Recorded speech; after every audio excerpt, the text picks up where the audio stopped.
massive and pretty cruel spending bill passed this week, plus other cuts it makes to healthcare. What does it mean for rural hospitals right here in Massachusetts? We'll check in with Michael Curry, President and CEO of the Massachusetts League of Community Health Centers.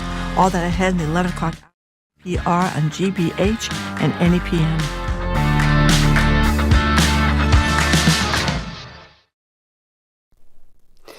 Live from NPR News in Washington, I'm Kristen Wright. Texas officials are expected to give an update this hour on the deadly flash flooding that swept central Texas Friday, killing at least 82 people. Many of the victims are children who were away at summer camp on the banks of the Guadalupe River. Camp Mystic says this morning it's grieving the loss of 27 campers and counselors. Houston Public Media's Dominic Anthony Walsh reports on the difficult recovery. Once the historic floodwaters receded, residents along the Guadalupe River sprang into recovery mode. Church groups, family members, and volunteers from miles away gathered to help move ruined possessions and scoop mud out of homes. Floodwaters rose about 2 feet high in Martha Murayama's home, and she says it's a total loss. But she's grateful for the support. I'm used to being the helper, not the receiver, so this has been a real blessing. People have been pouring in from out of town to help. I'm Dominic Anthony Walsh in Kerrville, Texas. Many questions are being asked about weather and emergency warnings leading up to the disaster. Kerrville's city manager is promising a review of the emergency alert system. Treasury Secretary Scott Bessent says the White House will make several announcements concerning tariffs in the next 48 hours. He says this Wednesday's tariff deadline could be extended to August 1st for some U.S. trading partners. He told CNBC he's hearing from many countries that want to strike a deal now. My mailbox was full last night with a lot of new offers, a lot of new proposals. So it's going to be a busy couple of days. But importantly, too, that President Trump has said that the countries would not go back to the reciprocal rate until August 1st. President Trump says letters informing partners of new rates will start going out today. A new study in the journal JAMA finds the health of America's children has significantly worsened across several key indicators since 2007, as NPR's Maria Godoy reports now. Researchers found that the percentage of U.S. kids and teens with one or more chronic diseases rose by about 20% between 2011 and 2023. In particular, the prevalence of depression, anxiety, sleep apnea, and obesity all increased. So did symptoms like poor sleep, limited activity, and loneliness. The study also found that between 2007 and 2022, U.S. infants and teens were around 80% more likely to die compared to their peers in other high-income nations. Among infants, these disparities were driven largely by sudden unexpected infant death and prematurity. In older kids and adolescents, the gap was fueled by firearm injuries and motor vehicle crashes. Maria Godoy, NPR News. This is NPR News from Washington. Good morning with the latest from the GBH newsroom. I'm Craig Lamolt. 5 employees in the EPA's Boston office were among the nearly 140 suspended last week for signing a letter criticizing the agency's actions under the Trump administration. The letter details a range of complaints about the agency's leadership. Among the accusations is that the agency is ignoring scientific consensus to benefit polluters.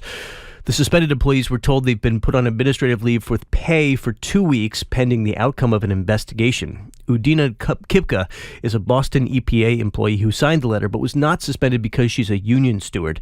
She says the union will fight any discipline. Hopefully, we'll ultimately win at the end of the day because we think this is completely appropriate and we're standing up for the mission of the agency as opposed to diminishing it. We're standing up for the public instead of hiding truths from them. In a written statement, an EPA spokesperson says the agency has zero tolerance for, quote, career bureaucrats unlawfully undermining the administration's agenda.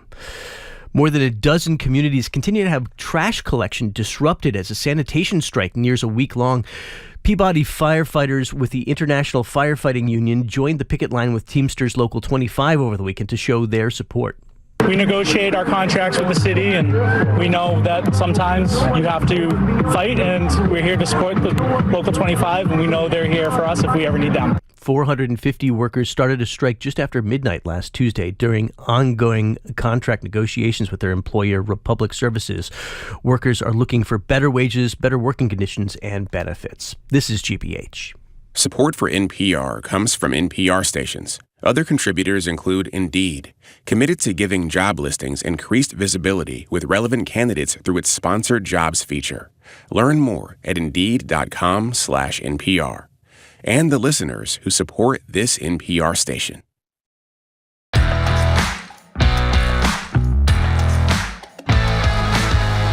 Peach and Brady, I am Marjorie Egan. You're listening to BPR on GBH and NEPM, streaming at youtube.com/GBH News. Going to be back at the Boston Public Library tomorrow with two mayors.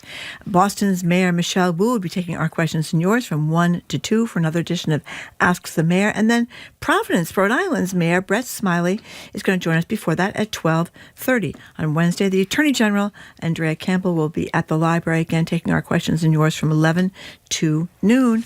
Hello, Jim. Hope you had a nice 4th of July. Are we on tape or are we on vacation or live? Is this live? We're live. This is a live show? Yeah, this is a live show. I just want to be clear. We're back. We're back. Okay, I just want to be clear. Okay. Welcome back. I thought I made another mistake. Well, no, you didn't make another mistake. It's okay. Great. In any case, on a very serious, painful note, so far 80 people are confirmed dead in these catastrophic floods in central Texas.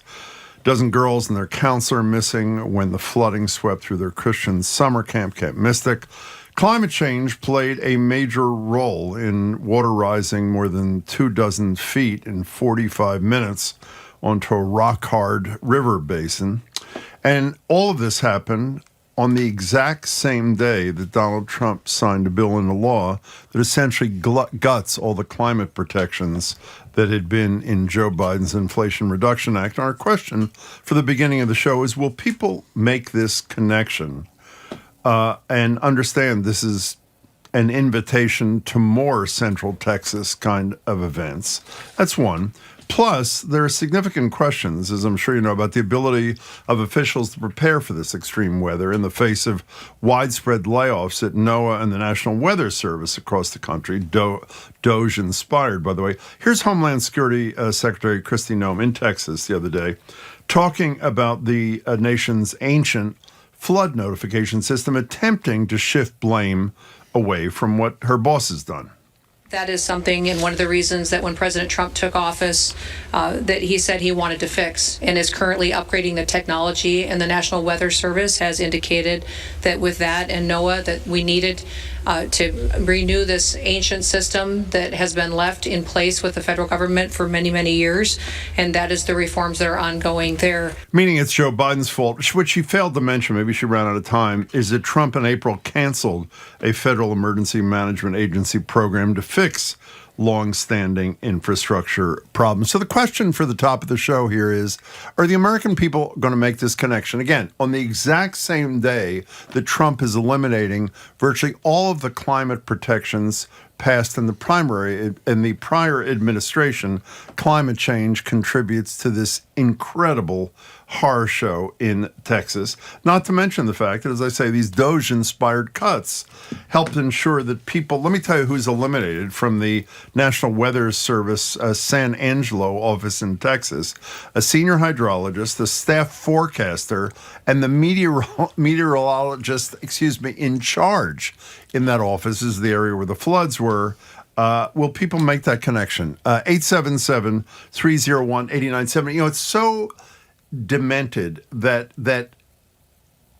on the exact same day, this is not even where people have to make connection. 3 months ago, Donald Trump signed something. On Friday, July 4th, he signs this budget reconciliation bill, the so-called Big Beautiful Bill, into law with all these climate gutting provisions on the same day that all these people are washed away by the water. And I would love, by the way, for somebody to call at 877-301-8970 and explain how climate change had nothing to do with these rising waters, or how drought had nothing to do. Moisture in the air allows Exactly. these torrential rains. I think we've all noticed these torrential rains and flooding that didn't used to happen. And what was the river base like?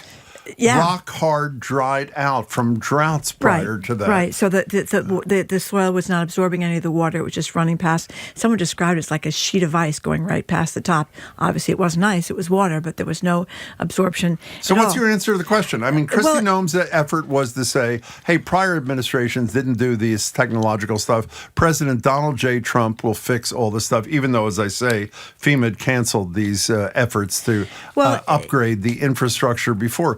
People going to buy the Trump line that it was them, we're fixing the problem, and we're going to pray for people's health and well-being, or people are finally going to get it? Well, here's what Lucy in Worcester says. I highly doubt it will change the mind of diehard MAGAs. My aunt in Oklahoma is already blaming cloud seeding.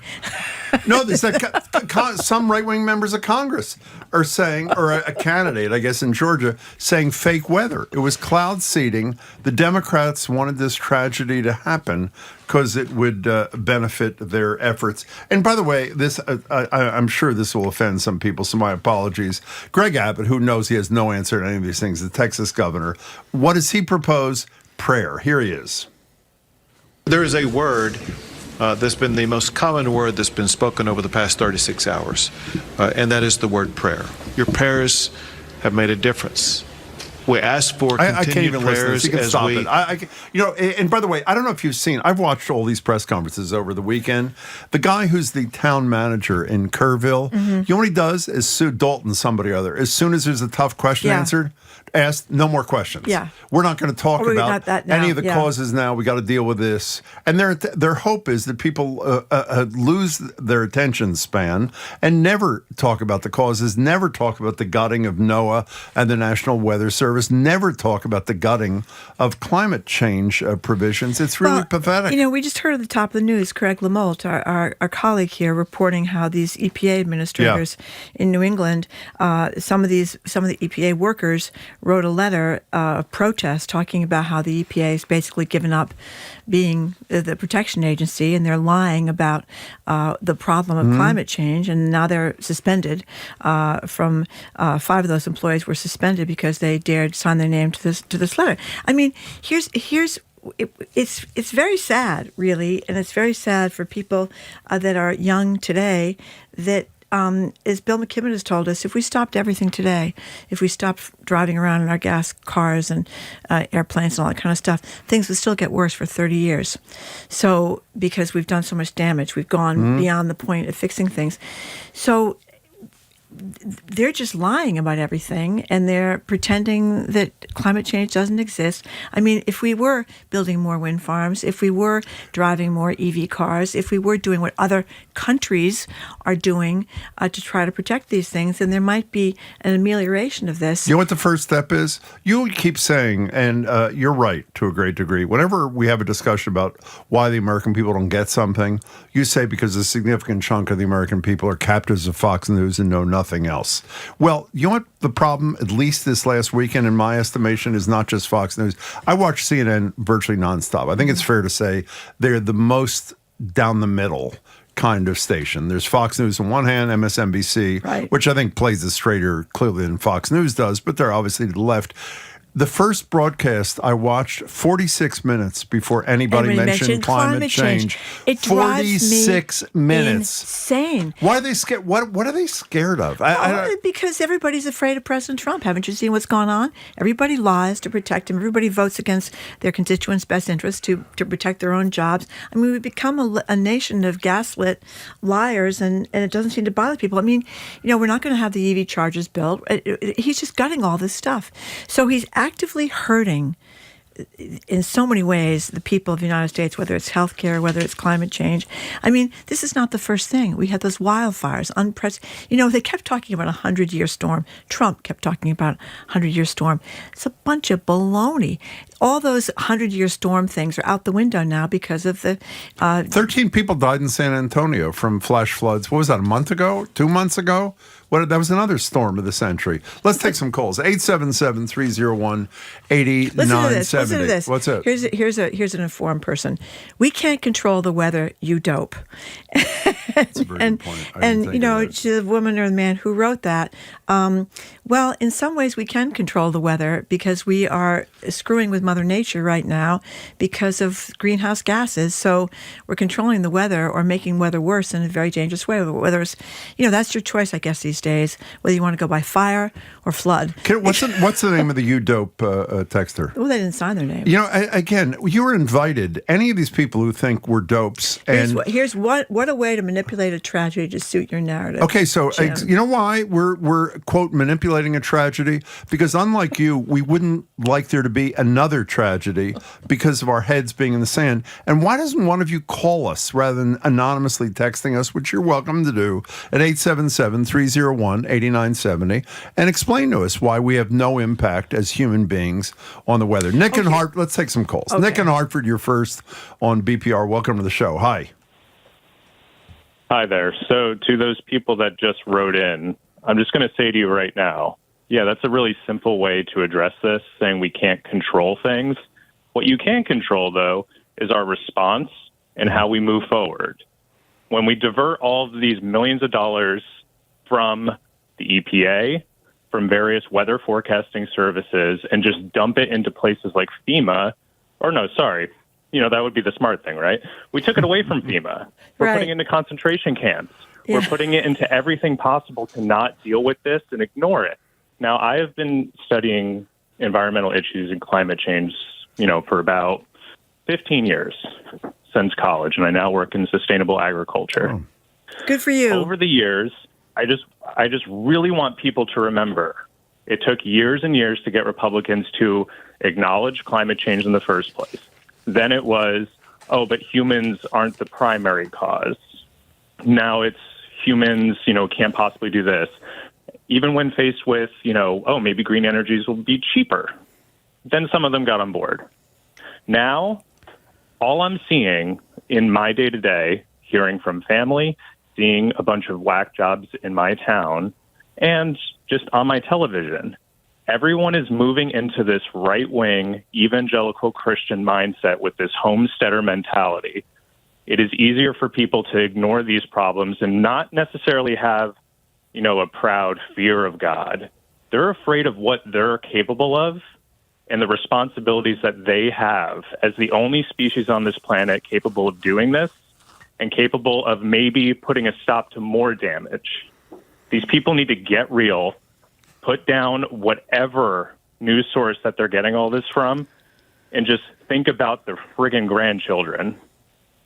Well, I think they should also think about the first paragraph of their obituary in their hometown newspaper, which is not going to be good. Nick, thanks for the call. We hope you call us again. 877-301-8970. That's another point Bill McKibben makes a lot of time. People are bitching about their electric bills, and I get that. That's a big problem. But that's the irony, is that clean energy is cheaper now. Well, he already said it's no longer, he said to us last week, it's no longer cheaper. Alternative energy. So, right. and a couple of weeks ago, somebody called from Truro complaining about their home insurance costs. Well, you think they're high now? They're just going to keep. Pretty soon we won't be able to get insurance because everyone is going to be either you're close to a river, or you have a sub pump in your basement, so you have flooding in your basement, or you're in a place that is close to where there are fires. Whose fault that is? In truth, Harry Truman and Joe Biden. When I heard Christine, and this is, by the way, I'm going to sound like you, and so please forgive me like you forgive Marjorie. I'm watching Kristi Noem yesterday, sitting next to Governor Abbott at the press conference, and I have to say, she looked like she was on her way, making a quick stop on her way to a beauty pageant. Okay. I mean, really tight pants, really tight shirt. I'm so glad you said this. I'm so glad. and made up like she's going to a junior cotillion or whatever the hell you want to do. And literally, President Donald J. Trump wants to fix the horrors of the infrastructure. It is total BS spin. Everybody. And I was waiting. I didn't hear every question, every press conference. Why didn't someone say 4 hours ago or whatever number of hours it was, Donald Trump signed a bill that got rid of all the climate change protections from the Inflation Reduction Act? How do you respond to that when it's clear that that this catastrophe is in great part a function of climate change. And for those people who say don't talk about it now, as some texter said, now is the time to talk about it, and our elected officials should be doing that too. Listen to what John Beverly said. I don't know. I hope John is right because I've not seen this independently, but electric vehicles for the Postal Service have been nixed by Trump. I think that's true. Gas-powered only. I'm not sure. One of our colleagues will check. Yeah. Tom in Springfield, you're next on BPR. Welcome to the show. Thanks for calling. Hi. Hi. Thank you for taking my call. Sure. I'm six. I grew up in Worcester, and I was stationed in the Army down in Texas, actually Killeen, Texas, which is in Central Texas. Yeah. We used to have a lot of these flash floods, and none of maybe as much as now, but they come up so fast. And I'll tell you from personal experience, being out in the ranges out in Fort Hood, Texas, they would come up, and with almost less than an hour's warning, those areas where the creeks were in the the riverbed things, they will come up in a matter of minutes to the point where your truck is underwater. So what my experience is, this is something that happens down there. It's not very often, but when it does happen, it is amazingly tragic. Do you know this is called Flash Flood Alley, by the way? The point, Tom, is that because the climate is warmer now, there is more moisture in the air, and there is more of these torrential rains. Hurricanes happened 50 and 100 and 150 years ago.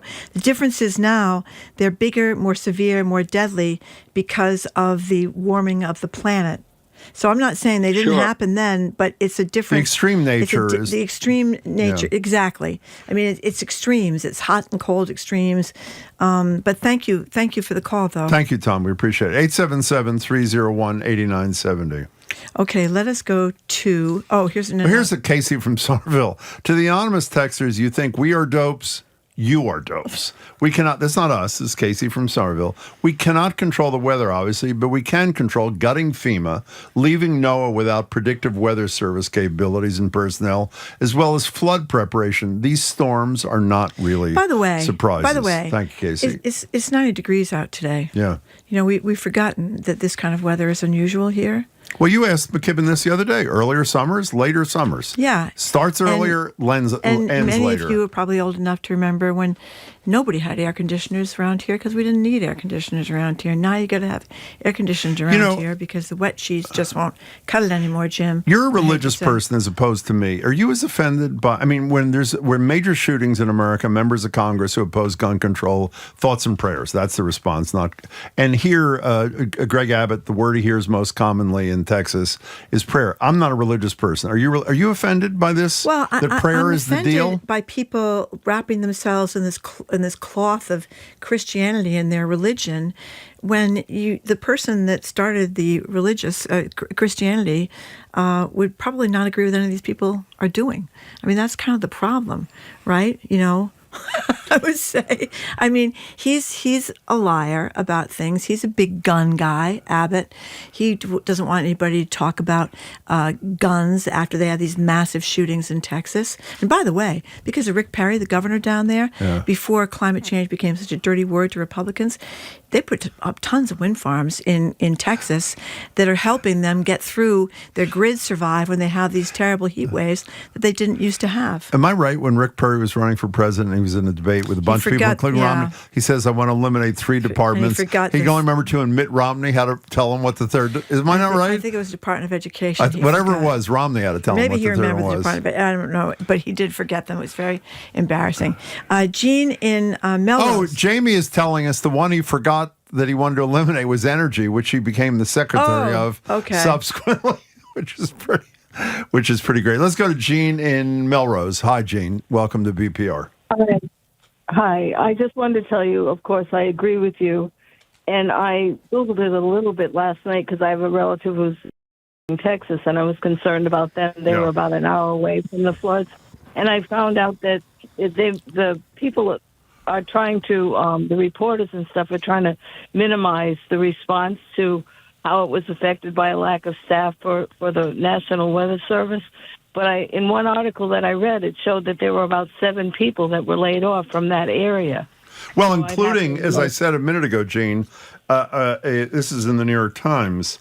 One of the people who was identified was the meteorologist in charge of the area that includes Kerrville and some of these other. So again, we should be clear. We don't know that these layoffs in this instance had a direct impact on the forecasting. We don't know. But we surely know that they are going to have an impact in future disasters when key people are not there. And we know that climate change was a factor and that Donald Trump gutted those provisions. Gene, thanks for the call. Here's a happy update from our staff. What is it? We were wrong about this, Jim. We were? What's there that? was a provision in Trump's so-called Big Beautiful Bill that would have forced the liquidation of all 7,200 USPS all-electric delivery vehicles. However, the final version of the bill has left out that particular provision. Well, that's good to hear. And just stop and think about this for a second. So they had these 7,200 electric vehicles, which would have been much better for the climate. UPS, United States Post Office had them.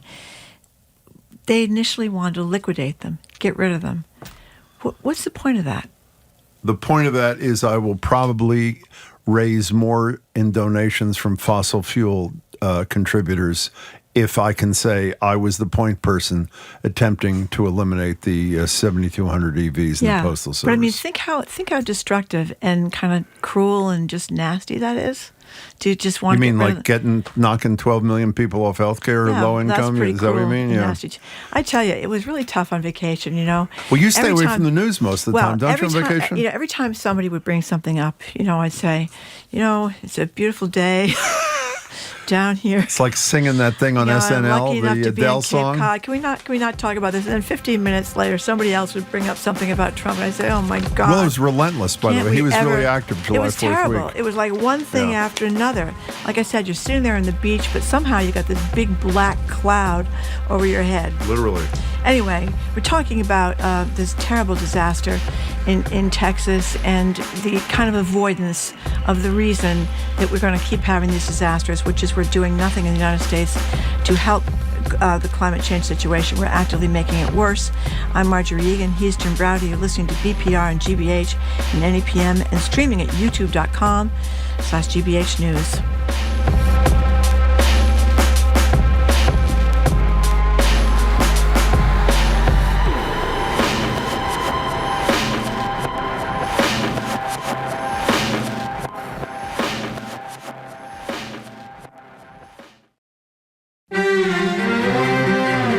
The world takes you outside your borders and connects you with the most important events happening all across this big blue marble. We introduce you to memorable people whose stories will stay with you for a lifetime. I'm Marco Werman. And I'm Carolyn Beeler. Global news and inspiring voices that will keep you on top of the world. Listen each weekday. This afternoon at 3, here on GBH News 89.7. Our programs are made possible thanks to you. And the Cape Cod Foundation, committed to building resources to support community life on Cape Cod, including environmental conservation, arts and culture, and community development. Learn more at capecodfoundation.org. And Rockland Trust Bank, committed to helping individuals and local businesses work towards their financial goals by providing financial advice and resources. More at rocklandtrust.com. Rockland Trust Bank, where each relationship matters. Member FDIC.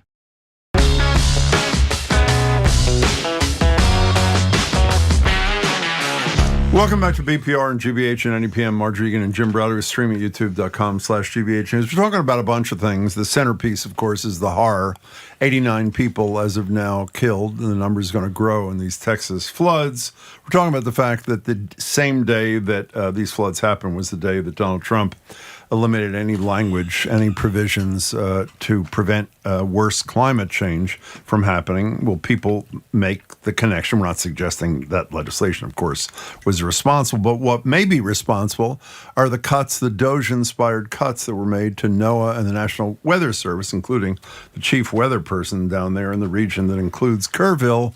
Will people make this connection now, or will they blame Joe Biden, or do they not give a damn and they're just going to pray, I guess. 877-301-8970. See that text up there? Okay, we got two good ones. Go ahead. The first one is the one that is annoying me because this is something that Bright talks about all the time, that electric cars are terrible because you have to do the strip mining to get the materials for the electric cars. And anonymous texter, that's true.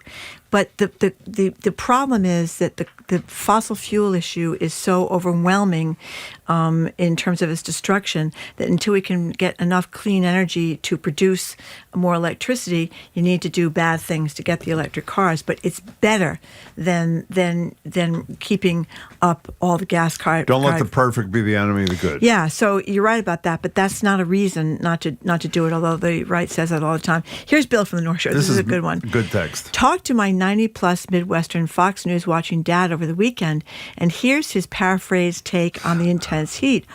All that damn Green New Deal energy crap cleaned up the sky, so now the sun doesn't have anything filtering it like the atmosphere used to before.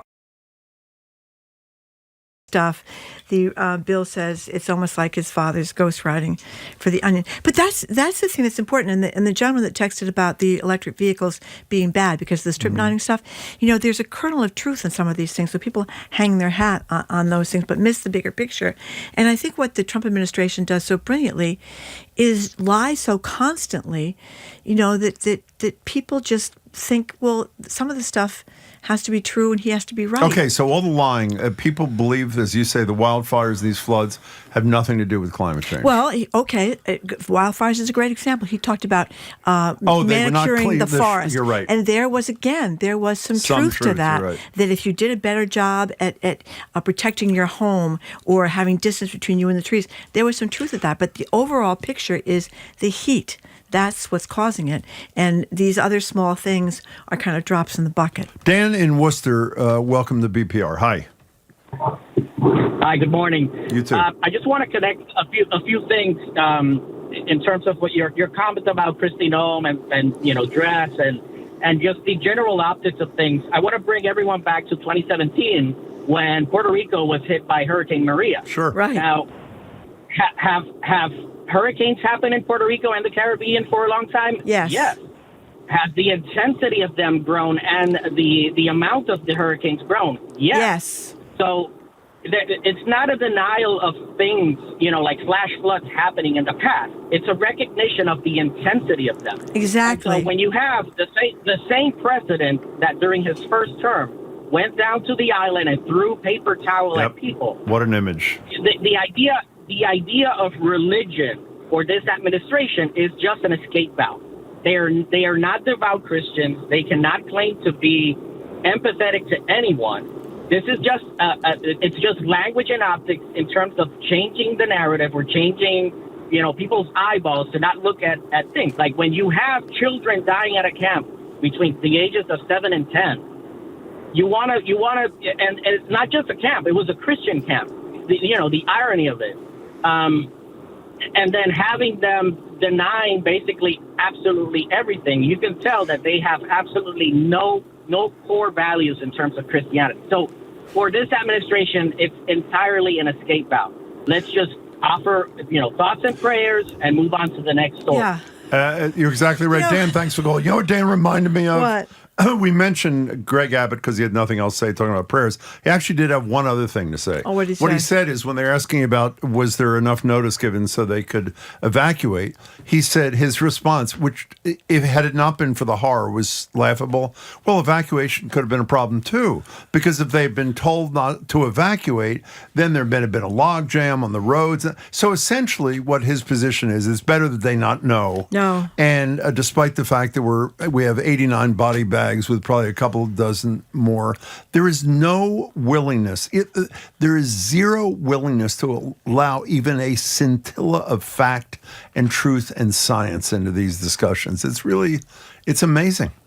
Well, that's at the core of so much of this anti-science agenda. Remember we discussed that with Dr. Fauci was on our show? With vaccines, yeah. we? And I'm saying Jr. exactly. Yeah. And now it's here with climate change. This is science. This is not theory. This is not politics. This is not whatever. Okay, Kristen Stoughton, you have a minute. Yeah, Chris. Thank you for calling, Chris. Hey, long time, first time. Can you hear me? We can. Thanks. Okay, fantastic. I just wanted, Marjorie, you had mentioned climate change being a dirty word, but that was not the original dirty word or dirty phrase. It was global warming. Global warming, that's right. We had to change it. Yes, we did. And I didn't realize the shift in vernacular until I saw the Richard Dreyfuss movie Dick. And in the movie, they talk about, and I don't know how factual this is, but they talk about Dick Cheney running focus groups to try and figure out how to change the wording so they can lighten the regulations on air pollution and water pollution. So climate change didn't sound as scary because climate changes all the time. Global warming sounds more like fear-mongering, if you think about it, and no one uses global warming anymore. I don't know if there's another reason your news media folks. Well, I can tell you one of the reasons. It's extremes. It's extremes. Sometimes it's cold too. Yeah, because exactly, that's why. Yeah. Hey, Chris, we got to go. We appreciate your first call and hope is a second one soon. Thank you so much. Sort of like naming things. It's sort of like pro-life. Remember, we went through this whole thing, Roe v. Wade and Dobbs. It's anti-choice is what essentially it is. I know. I forget it. Sometimes I forget it and use so the do old I. term, but I so shouldn't. do I. Okay, coming up after this quick break, we're going to talk to Michael Curry of the Mass League of Community Health Centers. Another upbeat subject, how this new so-called beautiful bill is going to really be hard on people, poor people, working class people, and even affect these rural hospitals and possibly right here in Massachusetts. We're going to talk about the crackdown on health care by the Trump administration. I'm Marjorie Egan. He's Jim Browdy. Listen to BPR and GBH and NEPM and streaming at youtube.com/GBH News. Michael Curry, Mass League of Community Health Centers, is up next.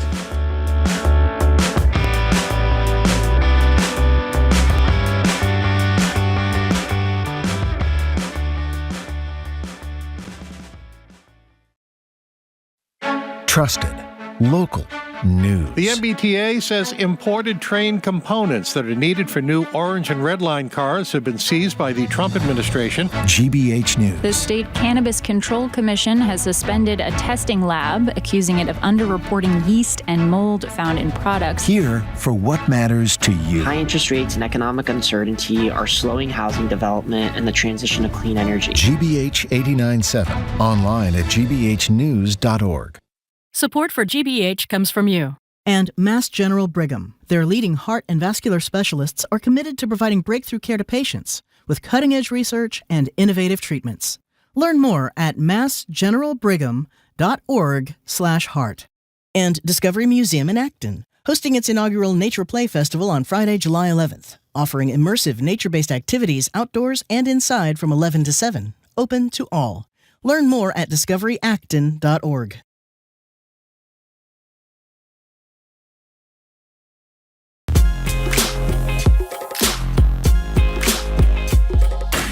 Welcome back to BPR and GBH and NEPM. Jim Browdy and Marjorie Egan. Streaming at youtube.com/GBH News. We're back at the library tomorrow. Boston Mayor Michelle Wu will join us at 1 o'clock. And Providence's Mayor Brett Smiley. We haven't met Mayor Smiley before. He will join us at 12:30. And then Wednesday, Ask the AG. The Attorney General, Andrea Joy Campbell, will join us from 11 to 12 to take our questions and yours. Joined now on Zoom by Michael Curry. Michael's the CEO of the Mass League of Community Health Centers, on the board of the National NAACP. He also co-chairs the City of Boston's Carney Hospital Closure Working Group. Michael, good to see you. Hey, good to see you both. So, Michael, we talked to you before what President Trump has called the big, beautiful bill passed. Now it's the law of the land, and the impact is going to be enormous on health care. What do we know about Massachusetts locally, all across the state, including in the western part of the state, since they're listening to us now? Yeah, I think it's concerning. We've talked about the evolution of these policy proposals, both the House version and now the Senate version, the impact it'll have on poor people, vulnerable people, people who rely on Medicaid for services. And the story, the final result is devastating, quite frankly. We are in Massachusetts, 98% covered health insurance. That means that people don't have to make the difficult choice about whether they can pay their rent, their mortgage, or send their kids to school, but they can make that decision because they have Medicaid coverage that will cover the cost of care for those that are vulnerable. we are now seeing 60 years after the passage of Medicaid and Medicare, which was meant to open up access. Just a few years after the Affordable Care Act was passed, we saw 49 million people didn't have health insurance. We're now about to see many people lose that coverage. And Marjorie, to your question, it will mean that people have to make that tough choice. They'll be sicker. There'll be higher rates of morbidity and mortality, meaning sickness and death. People will, it will impact life expectancies as those people who churn off of and come off of Medicaid or are immigrants who are afraid to come in for care, lose access to coverage. And it means something for all of us, Marjorie, because the next time in an out years from this bill, you show up at the emergency room, the wait lines will be longer, people will be showing up sicker, and ultimately you'll pay for it. We'll all pay for it a greater amount of money versus if they had gotten primary care. By the way, I think that's important because and you explained it, Michael, but I understand if someone shows up in an emergency room, no matter who they are, they get treated, correct? Correct. So the person that might have shown up when they had some mild thing will be in desperate straits when they get to the emergency room, and then our insurance rates, people that have insurance, and the rest of everybody will be paying for this. So it's not exactly a money saver for taxpayers in that sense. Absolutely. It is bad policy and bad judgment for us to be at this point. You know, by the way, to put this in context, well, I'm assuming a lot of you heard Congress people who met with Donald Trump before they voted for this, Republican Congress people, say that Trump said, quote, there were no cuts to Medicaid. There are 4 medical doctors who were Republicans in the United States Senate. 3 of them voted to cut $1 trillion from Medicaid and to scale back the Affordable Care Act. Barrasso from Wyoming, Marshall from Kansas, Cassidy from Louisiana. Who also got hoodwinked on the vaccines. Exactly. He was the key vote on that in the committee with RFK Jr. The only medical doctor Republican in the Senate who voted against this bill was Rand Paul from Kentucky. And the only reason he voted against that had nothing to do with health care is because it was a deficit growing a kind of thing. So could you bring it down to the sort of the barber shop level? I mean, they said in a Globe story in which you're quoted, the percentage of your funding that comes from Medicare, I think it was 31%. They talked about in Franklin County, one of your places in Western Mass, because the patients for the most part are older, there'd be even more impact. What does this mean in the day-to-day operation other than longer lines for the people who what do you care for? Roughly 1 million people in Massachusetts? 1 million people cared for through community health centers across the state. So what does that mean every day when a community health center opens once these cuts become operative? Well, one, I think is important to understand our reliance on Medicaid to provide coverage and care to that 1 million patients. 47.1% of our patients are Medicaid patients. If you travel the country, the average for health centers is 50% of their patients are Medicaid. So we're just a little below that here in Massachusetts. 31% of on average, 31% of our revenue is Medicaid dollars. So anything you do to Medicaid that cuts patients or cuts revenue is devastating for community health centers. And then, Jim, to your question, we were already teetering on the edge in terms of finances over the last several years anyway, because of a mix of circumstances. So this could have a compounding effect and drive health centers into even further financial crisis. That being said, to your broader point about what does this mean for people? So if you are, this is I want to make the joke about I'm going to do something and tell you it's raining, right? You remember that phrase about pee on your leg and tell you it's raining? Yeah. The reality is it is devastating to Medicaid. This is not fraud, waste, and abuse. When you start to cut people off of Medicaid who are legitimately on it, they have work already, they're doing work, they have jobs that don't pay much, they don't provide health insurance, they have medical conditions that require that Medicaid be the mechanism for them to get health coverage, and you force them off. This is the working age adult, Jim, to your question, that they're trying to drive off and cloak under this sort of fraud, waste, and abuse argument. That means that this will be people in red states, in MAGA communities, in Democratic communities who lose their access, rural and urban, and they'll turn around one day and they'll say, what did we just support? Did we just support eliminating coverage for our uncles and aunts and cousins who need that care? And then they'll see the consequences of that in terms of the health outcomes. So for community health centers, the direct impact is that this will mean health centers will have to make some tough choices. They'll have to maybe curtail hours of service. They may have to lay off, I say predictably, because they're already doing it. We'll have to lay off some staff. They may make some decisions around expansion and of their facilities to meet the needs of their communities. They may have to eliminate transportation, in particularly rural areas where people could travel 50 to 100 miles to get to a community health centers because they're in rural communities.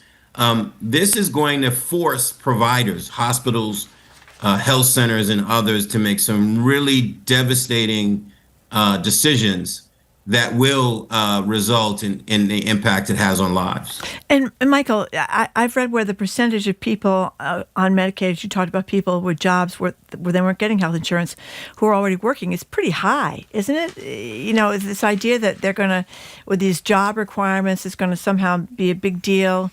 What is the percentage? Yeah, if I remember correctly, I think the percentage is somewhere high. I can't even remember, Margie, but I want to say it's over 70%, yeah, that's what maybe I thought close too. to 80%. Yeah. Are working, and those who don't work, there's a legitimate reason why they're not working.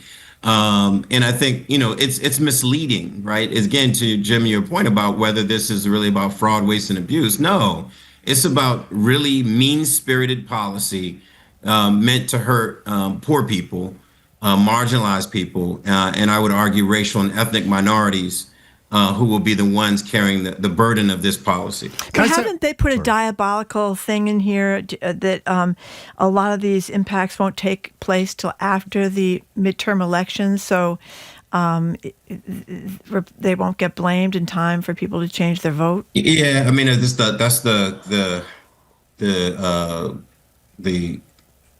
the misleading part about this is 2027 is the work requirement starting. And of course, there's a lot that needs to happen to lead up to that. Most states don't have an automated process, which we call redetermination, right? This process where you have to fill out forms and verify that you're still eligible for Medicaid. Imagine if that process is every 6 months. Imagine now it's an onerous process and you could be kicked off of Medicaid. I mean, you and I, any of us who's ever had to call any bureaucratic process to get a form in. A mess. It is stressful. Yeah. Imagine the numbers of people who will now lose insurance in Massachusetts. Could be up to 250,000 people losing coverage in Massachusetts as a result of this work requirement. It's not good policy, and it will result in some disruption to care, critical care, that people are receiving for both themselves or their children. I just want to emphasize one thing you both just said, and then add one thing to the discussion.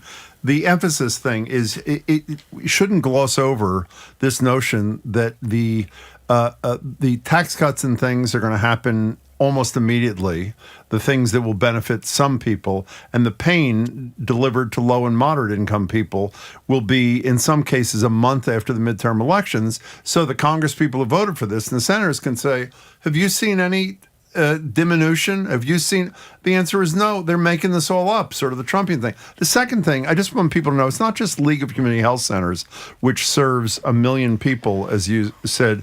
They're in the same Globe story in which you're quoted, Michael, UMass Memorial Health in Worcester, run by Dr. Eric Dixon, who's been with us, who's a pretty impressive character, says this will be the single worst thing that ever happened to UMass Memorial.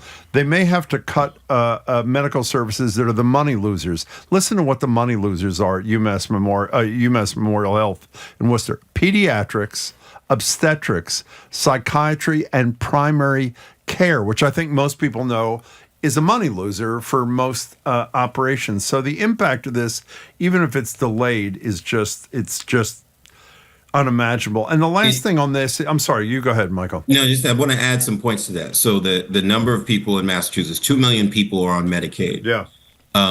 And 700,000 of them are under 20 or 20 and younger, right? So we're talking about losing access and who this population is. Yeah, mass health, we call it, right? Yeah, right. Mass health, we call it here. And I just think this number is staggering. And Maura Healey and the administration have put this out. that Massachusetts stands to lose $364 million a year in funding for our Medicaid program in our services here in Massachusetts. That's staggering. That means it's going to force our governor and the legislature to make some really hard decisions around what they can fund and continue to provide access to here in the Commonwealth. And I'll say this, I just got off a Health Equity Compact call, Jim, and I'll tell you, the people who are most likely to be impacted by COVID-19 are the people most likely to be impacted by these cuts.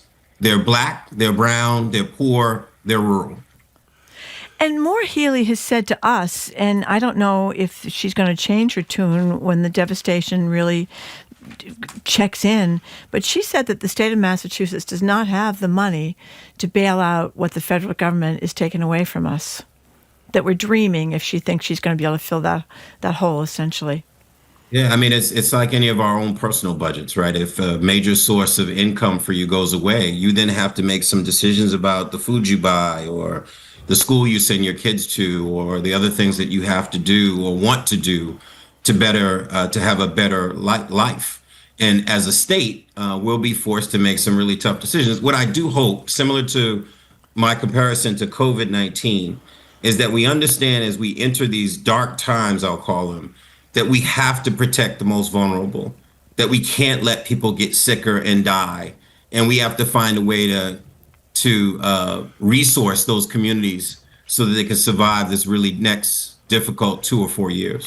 You know, the other thing, I was thinking about this over July 4th, which was so weird, the juxtaposition of the beautiful weather, everybody's out, having their barbecues, and then this horrible news on this bill and all the other terrible things that happened between the last time we were here and today. And I'm thinking, are we just going to take this lying down here? I mean, are we going to? Why don't you ask a board member of the National NAACP? Well, yeah. I mean, I this? think about, a million years ago, the People's March on Washington, where there were just hundreds of thousands of people. And it doesn't get much worse than having no health care. Yeah, it's so.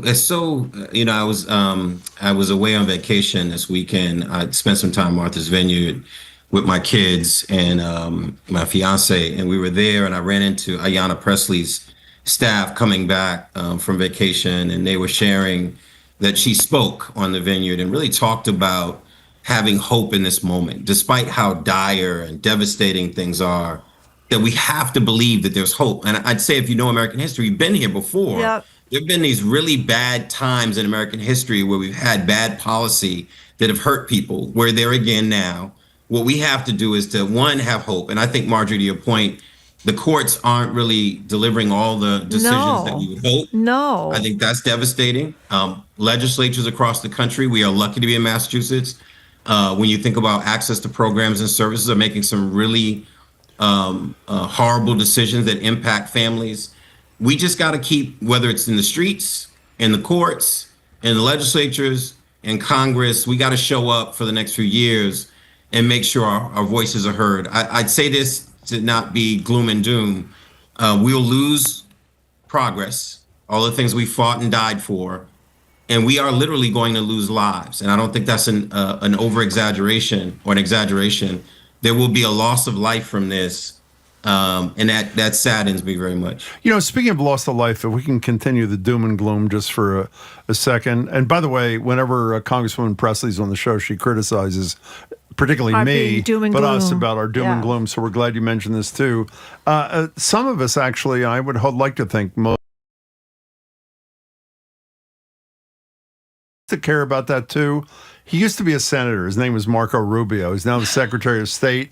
Here's some of the things Marco Rubio said about USAID, which has been gutted by his boss and which he's supported the gutting of. Here are a few things Rubio had to say about USAID when Trump was not president. Here it is. We don't have to give foreign aid.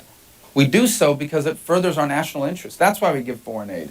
I promise you it's going to be a lot harder to recruit someone to anti-Americanism, anti-American terrorism, if the United States of America was the reason why they're even alive today. Anybody who tells you that we can slash foreign aid and that will bring us to balance is lying to you. Foreign aid is less than 1% of our budget. It's just not true. Okay, that was then. This is now. Brooke Nichols, who is a professor at the School of Public Health at BU, said because of cuts that have been made by this administration, USAID, 367,000 people have already died beyond our borders, 1/3 people.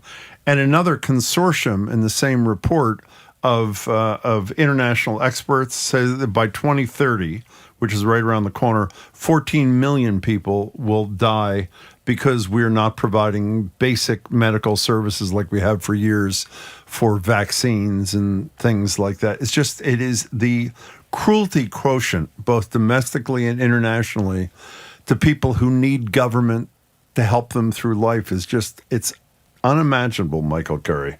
Yeah, I mean, we want to be the global power. We want to be the beacon for hope and light and democracy and access. And we tout that, and we talk about make America great again.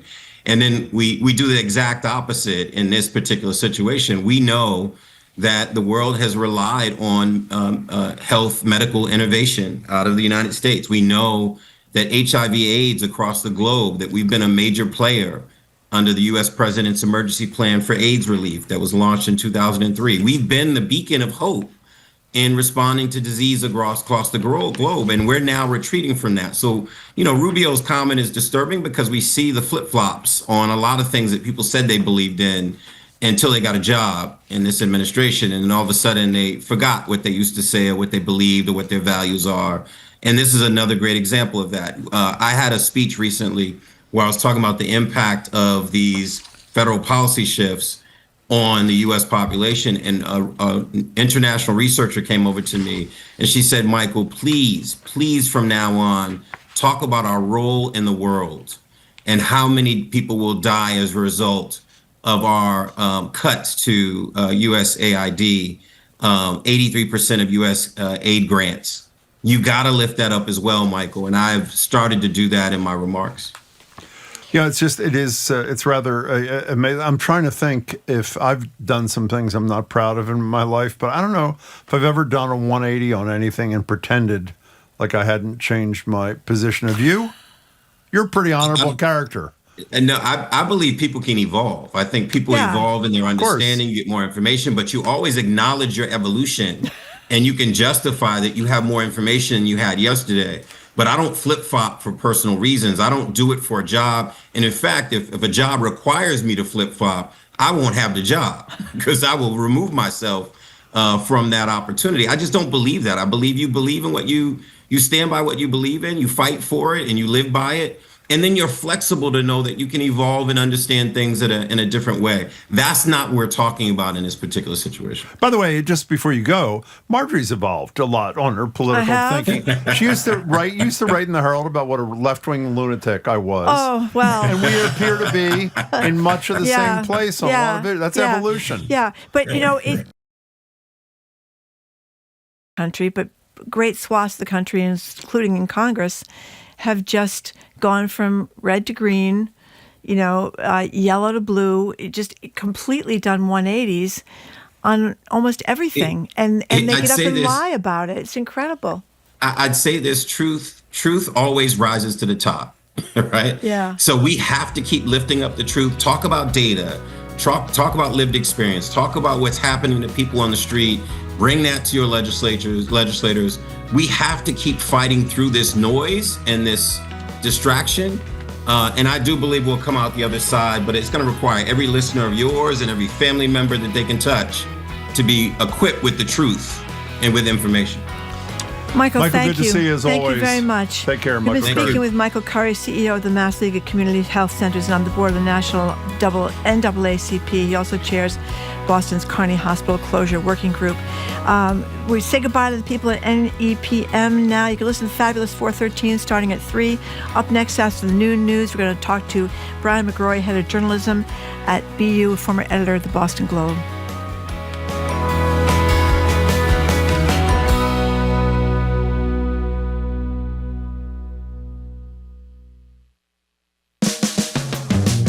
You're listening to Boston Public Radio with Jim Braude and Marjorie Egan. Just ahead, more smart conversation about what's going on in our community. Stay with us here on GBH 89.7.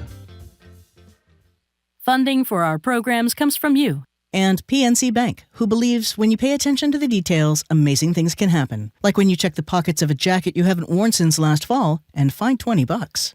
PNC Bank, brilliantly boring since 1865.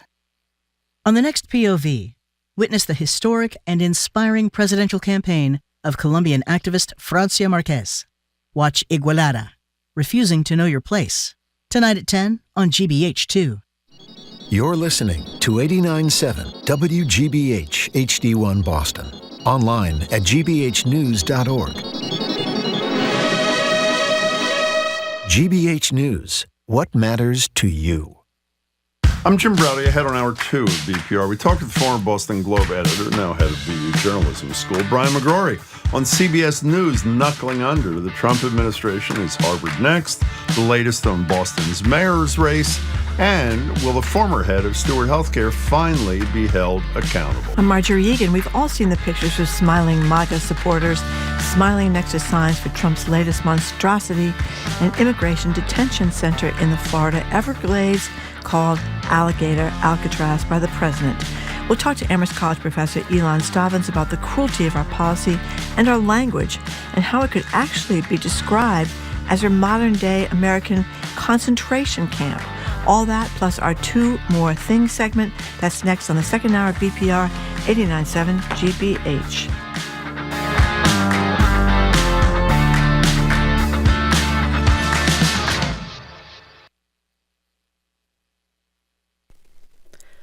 Live from NPR News in Washington, I'm Lakshmi Singh. More than 80 lives in Central Texas are lost, the vast majority in Kerr County, as a result of floods over the holiday weekend. Democratic Representative Joaquin Castro, whose district is still recovering from deadly floods a few weeks ago, is calling for an investigation into the role that GOP-backed DOJ cuts at the National Weather Service might have played in the recent flooding deaths. Today, Republican Texas Senator Ted Cruz denounced that as partisan finger-pointing. I also think it's worth noting that the National Weather Service Union, which has been very critical of the DOJ cuts, has publicly said that they don't believe that the reduction in staffing had any impact whatsoever on their ability to warn of this event. The National Weather Service forecasts more excessive rainfall and a moderate risk of flash floods that could complicate emergency response in Texas. The White House says this Wednesday's tariff deadline could be extended to August 1st for some countries as negotiations on possible deals continue. The president says letters informing trading partners of new tariff rates are going out today. Here's NPR's Don Gagne. Tariffs have been Trump's trade weapon of choice. A few months ago, he famously imposed steep and wide-ranging tariffs on imports from more than 100 nations, including close allies like Japan and the European Union. But since that day in April, the president has taken an on-again, off-again approach with some individual nations. That's made the policy difficult to track for negotiators, but also for consumers in the U.S., who will eventually bear the cost. Still, a deadline for countries to reach an agreement with the Trump White House looms. Don Gagne, NPR News. Ukraine and Russia traded drone attacks over the weekend. The president of Ukraine announced drone production deals with Western allies and a U.S. defense company. NPR's Joanna Kissis reports from Kyiv that hopes for a ceasefire have faded after the Kremlin signaled it would keep attacking. Hundreds of flights at Russian airports were delayed this weekend due to Ukrainian drone strikes. Russia also attacked Ukrainian cities with drones, causing injuries in the capital Kyiv and the northeastern city of Kharkiv, and also hitting the port of Mykolaiv in the southeast. In a video address this weekend, Ukrainian President Volodymyr Zelensky said he hopes his country will receive hundreds of thousands of drones this year in production deals with Western allies. Russia has stepped up drone and missile attacks on Ukraine in recent weeks. Last week, the Pentagon suddenly froze air defense munitions headed to Ukraine. Joanna Kiev. From Washington, this is NPR. Good afternoon from the GBH Radio Newsroom in Boston. I'm Craig Lamolt. Some local health experts say they're concerned that Trump administration's efforts to end temporary legal status for more than 500,000 Haitians in the U.S. could severely impact the nation's strained healthcare system. The Trump administration is expected to appeal a federal judge's decision last week that ruled against moving up the expiration of temporary protected status for Haitians by about 5 months. 160,000 non-citizen healthcare workers in the U.S. come from countries that are eligible for TPS, according to Dr. Steffi Woolhandler of Harvard Medical School. Deporting and scaring away immigrant health workers is a terrible idea for the entire healthcare system that I think can really compromise access to care for, everyone in Massachusetts, everyone in the United States, because of these blockages we're going to have. A Homeland Security spokesperson says the Trump administration will eventually prevail in rescinding TPS. Several citizenship ceremonies are being held this week in Boston. As NEPM's Jill Kaufman reports, on July 4th in Northampton, more than 50 people took an oath of allegiance. Your Honor, there are 52 applicants for naturalization today. On a breezy, sunny morning, several hundred people are gathered on the lawn outside Northampton's historic courthouse. They are here to witness men and women from around the world receive their certificate of naturalization. I respectfully move that the oath of allegiance be administered to... Among the new American citizens is Betegau Gilo, who is originally from Ethiopia. I came here when I was young, and I feel like more American than I am more Ethiopian, so it's like now it makes it true that I'm a U.S. citizen. As the ceremony wraps up, the new U.S. citizens are told they can now apply for a U.S. passport and register to vote. For the New England News Collaborative, I'm Jill Kaufman. This is GBH. Support for NPR comes from NPR stations. Other contributors include Progressive Insurance, home of the Name Your Price tool, so drivers can see coverage options at Progressive.com or 1-800-PROGRESSIVE. Price and coverage match limited by state law. And the listeners who support this NPR station.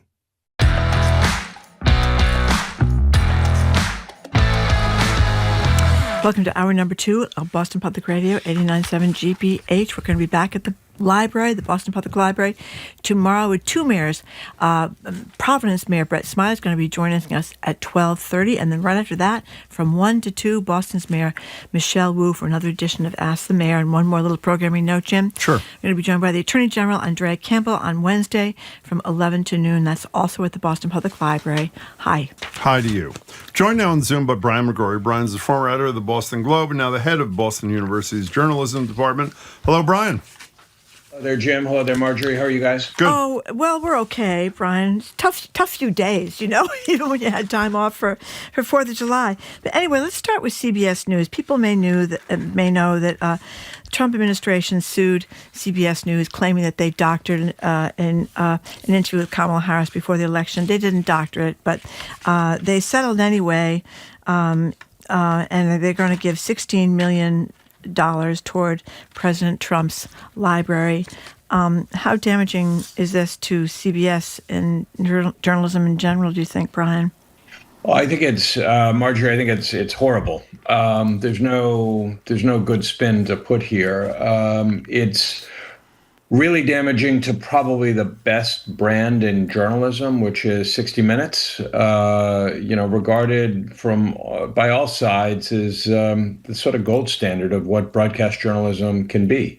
And so it's already been deeply damaging to them. Their executive producer has left. The president of CBS has already left. And, you hope that there might be a respite when this merger sale does go through to Skydance from Paramount. But, already we're seeing that the head of Skydance is very close with Trump, and what he may be doing with 60 Minutes and CBS News remains to be seen, but it's not likely going to be good. Jim, why are you smiling? I'm not laughing at you because I'm deciding whether or not to repeat what Marjorie said during the break, and I'm going to do it anyway. I think this is okay. We're talking about the CBS News thing, and Marjorie turns to me and she says, boy, I hope Trump really screws Sherry Redstone. And meaning the consensus on this was the reason they cut a deal, even though Trump had no case, according to most sane lawyers, was because she was buying, some people think it's a bribe actually, buying approval of this merger you talked about where she'll make a couple of $1 billion. And look what happened to Columbia. Columbia capitulated. Did they get their $400 million back? No. It's been proven that there's very little to the benefit of those organizations that settled with Trump, that there's anything good coming in their favor. I mean, Sherry Redstone could absolutely get screwed here. Trump doesn't care. Oh, except for, Jim, the other side of this is David Ellison is waiting to own CBS News. He's the head of Skydance. So Trump may push this along just to get this in the hands of Ellison. Yeah, and then CBS and 60 Minutes will possibly be a shadow of their former selves. I mean, they were doing great stuff right up to like the week before they went on their summer leave. That was very tough on the president, rightly so. But those days may be over. You know, this is to both of you. I am a fairly, but admittedly not perfectly principled person. So no, the reason I say that is because I know what your response, both of you, is going to be. So I'm trying to preempt it. Why is there not like mass resignation at 60 Minutes in response to this? One, in response to what Trump is doing, in response to what their bosses are doing, including, as you said, the head of 60 Minutes and the other person. Why is there not some... People need to pay their mortgages, Jim. Well, these are not poor people. I'm not talking about $50,000 a year producers. Why not, Brian McGrory? I do think there's an answer to that. And when the executive producer, it's a guy named Bill Owens, when he left, he specifically asked the staff, do not follow me. Of course he did. No, but Jim, he really did. Like he said, it doesn't do any good for all of you to resign. It's not the right moment to do that. Stay here, carry forth with the legacy of 60 Minutes. It may yet become untenable. Here's where I'd maybe divert this a little bit. And Marjorie asked the right question about the impact on CBS and all its news resources. It's incredible to me that nobody is talking about how Trump is getting away with what, in essence, is extortion here. And it is. That conversation has sort of left the ranch. Like, we don't talk about things like that anymore. It wasn't that long ago, like a matter of a couple of years, where a deal like this would absolutely be investigated by a U.S. attorney or the Justice Department. It would absolutely get the attention of top-level investigators if there was a quid pro quo going on here and it was to the public officials' benefit. I mean, you remember sort of penny ante cases about public officials selling, books they had written to organizations and having them get indicted.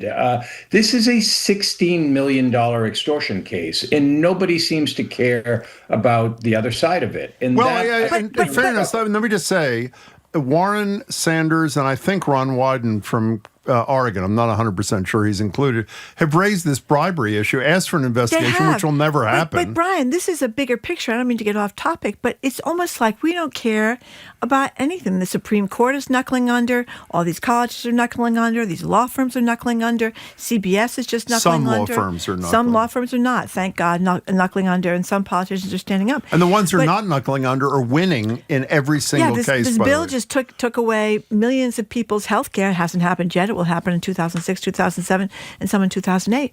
But I mean, it's kind of like he's just a crook, and everybody says, well, he's a crook, and here we go to another crooked deal. I agree with all that, Marjorie, but it's the media cases that are directly to his personal financial benefit, because it's media cases where he's actually filing suit and getting settlements. This doesn't begin with CBS. It actually began with ABC. Yeah. Right. It's almost easy to forget that it was, a matter of 4 or 5 months ago when they settled for $16 million. And it's not going to end with CBS. There's going to be another suit against another media organization that's going to reap another settlement. Who is it that said behavior that gets rewarded gets repeated? Trump is not going to stop here. He's going to keep going. And by the way, just like this case, for those who forget the ABC thing, that was where George Stephanopoulos referred to what Trump was found liable for in the Eugene Carroll case as rape, which, by the way, under Massachusetts law would be rape under our definition. But the legal term in the New York City case was sexual abuse. Virtually every legal scholar said that that is not an actionable claim, and they paid $16 million to the library, too. So in any case, can we talk about a related thing briefly? I also worry when you're as important as you say, the gold standard like CBS News, what the trickle-down impact is of cutting a deal with Trump. Harvard is in the midst of negotiating with Donald Trump over something. I don't know exactly what the something is. It seems to me just like Claire, what's her name? Claire Shipman, who's the interim president of Columbia, saying this is not capitulation, which it was. Harvard, let's hope, is not only not going to call it capitulation, but have it not be capitulation. But if it's generally perceived as that, Brian, if the most powerful university in the world kowtows to Trump, what's the spillover impact of that?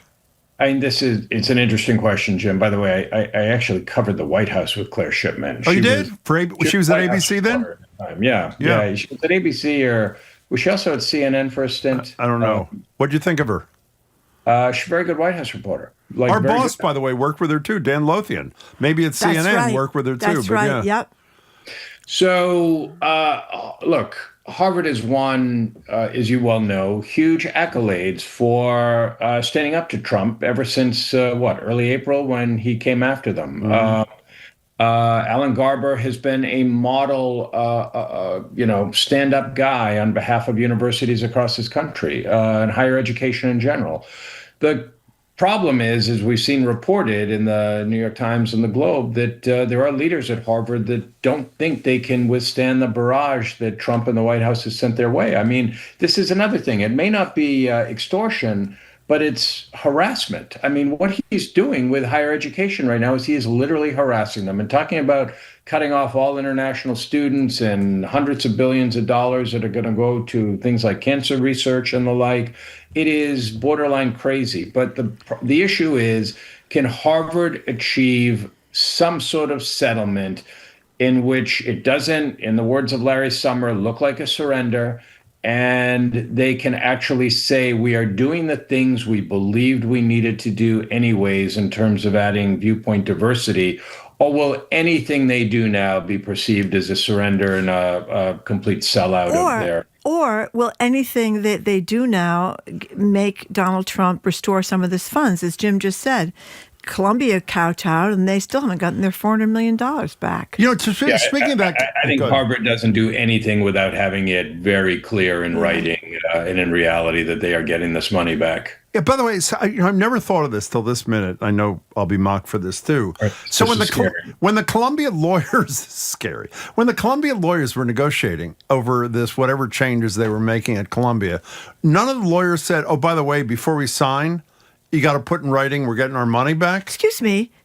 What? He breaks the law all over the place. Well, but there's no agreement that he's breaking. I know, but I don't think it matters what Harvard lawyer. I don't mean to be so cynical, but I mean he's breaking the law in these executive orders. You mean even orders? if he agrees to give it back in writing, he doesn't mean he will? Listen, he has gotten immunity from the Supreme Court. He's acting in his presidential. He's working out his presidential prerogatives. Brian. Don't you sense, and I'm really drifting here, but don't you sense that there's something on the part of Trump and the White House that doesn't truly love this fight with Harvard?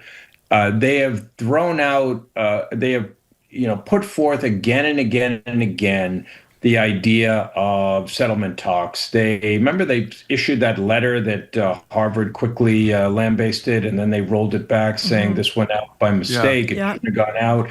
Isn't there something different in the tone in which Trump is engaging with Harvard that's not like Columbia or these other places? And I can't quite put a finger on what it is, but it wouldn't surprise me if Trump also wanted this thing to be resolved, maybe because he knows the full force that Harvard can throw at him, that maybe it can withstand another couple of years of this. I don't know. Oh, I maybe. Well, or, and I don't mean this as a joke, he's waiting until they offer him commencement speaker.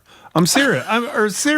Commencement speaker, Harvard, and we'll give you all your money. You can have the billions back. Commencement speaker. He wants him to rename it Donald Trump University.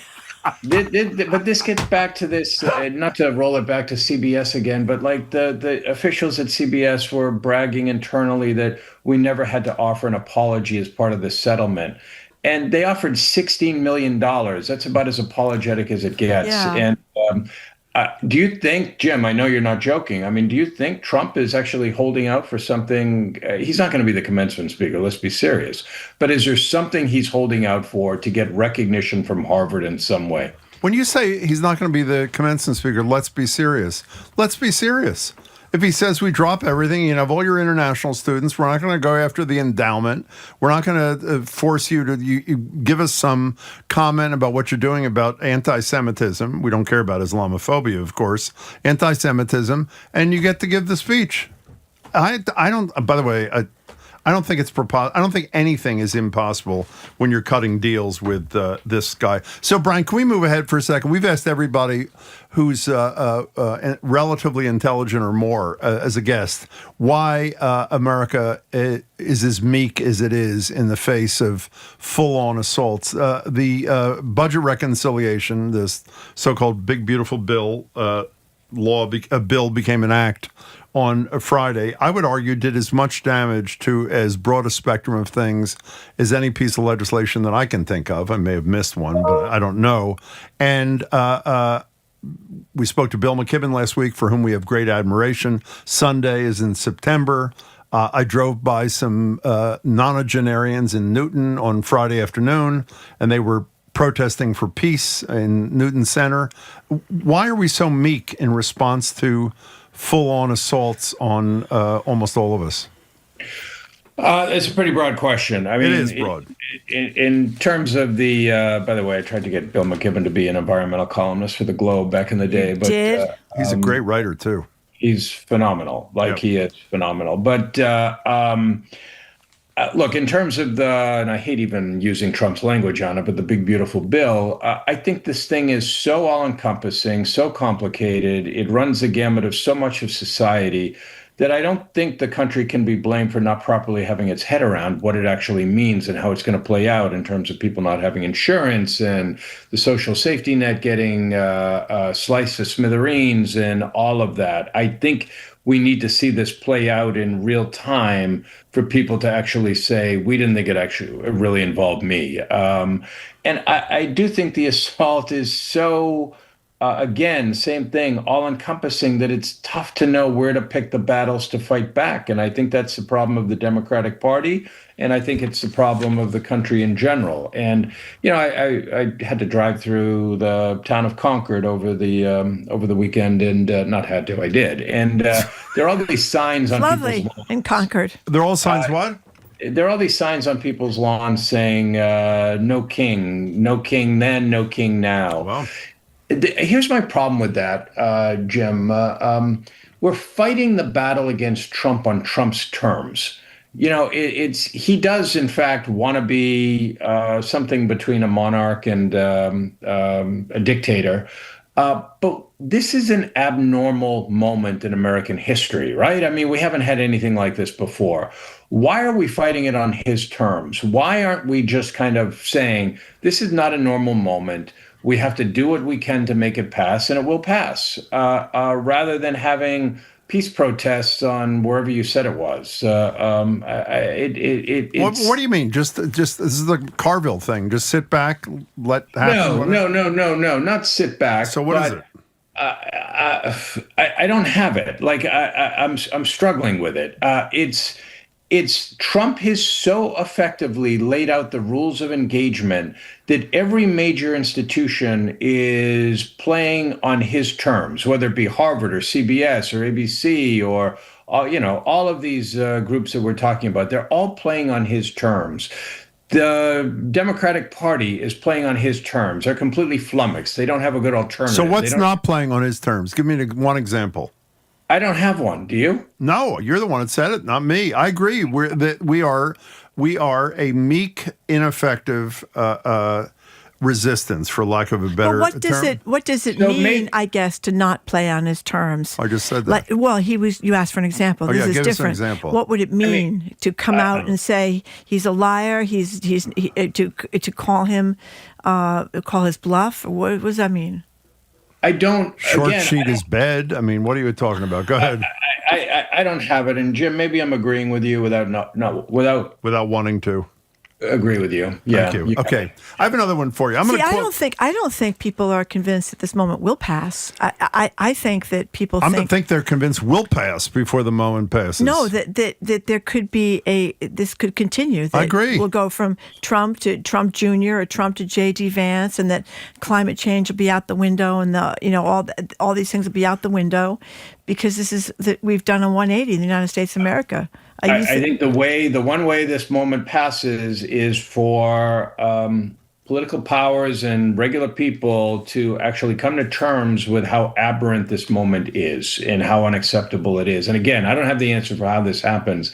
Politics, like life, is a pendulum, and it generally swings back and forth. Yeah. And this moment will swing in the other direction if the proper strategies can be put in place to make sure people are aware of how this just can't stand. Talking to Brian McGrory, head of the journalism school at Boston University. Can we move on here? Yeah, but just one last thing. Jim, it's a journalism department. Whatever. And what you call it is a major American university. So okay. Well, when we think of Brian McGrory, we think of Stewart Healthcare. So. No, I don't. Can I move on to something else because we're running out of time? Oh, okay. Go ahead. Because we can get to that in a second. Right. I'm going to quote your favorite person to you. That would be you, of course, who once said something to us like, it'd be great for Boston. A mayor's race is great for Boston. I wish we had one, or something like that. That was like 3 or 4 or 5 months ago.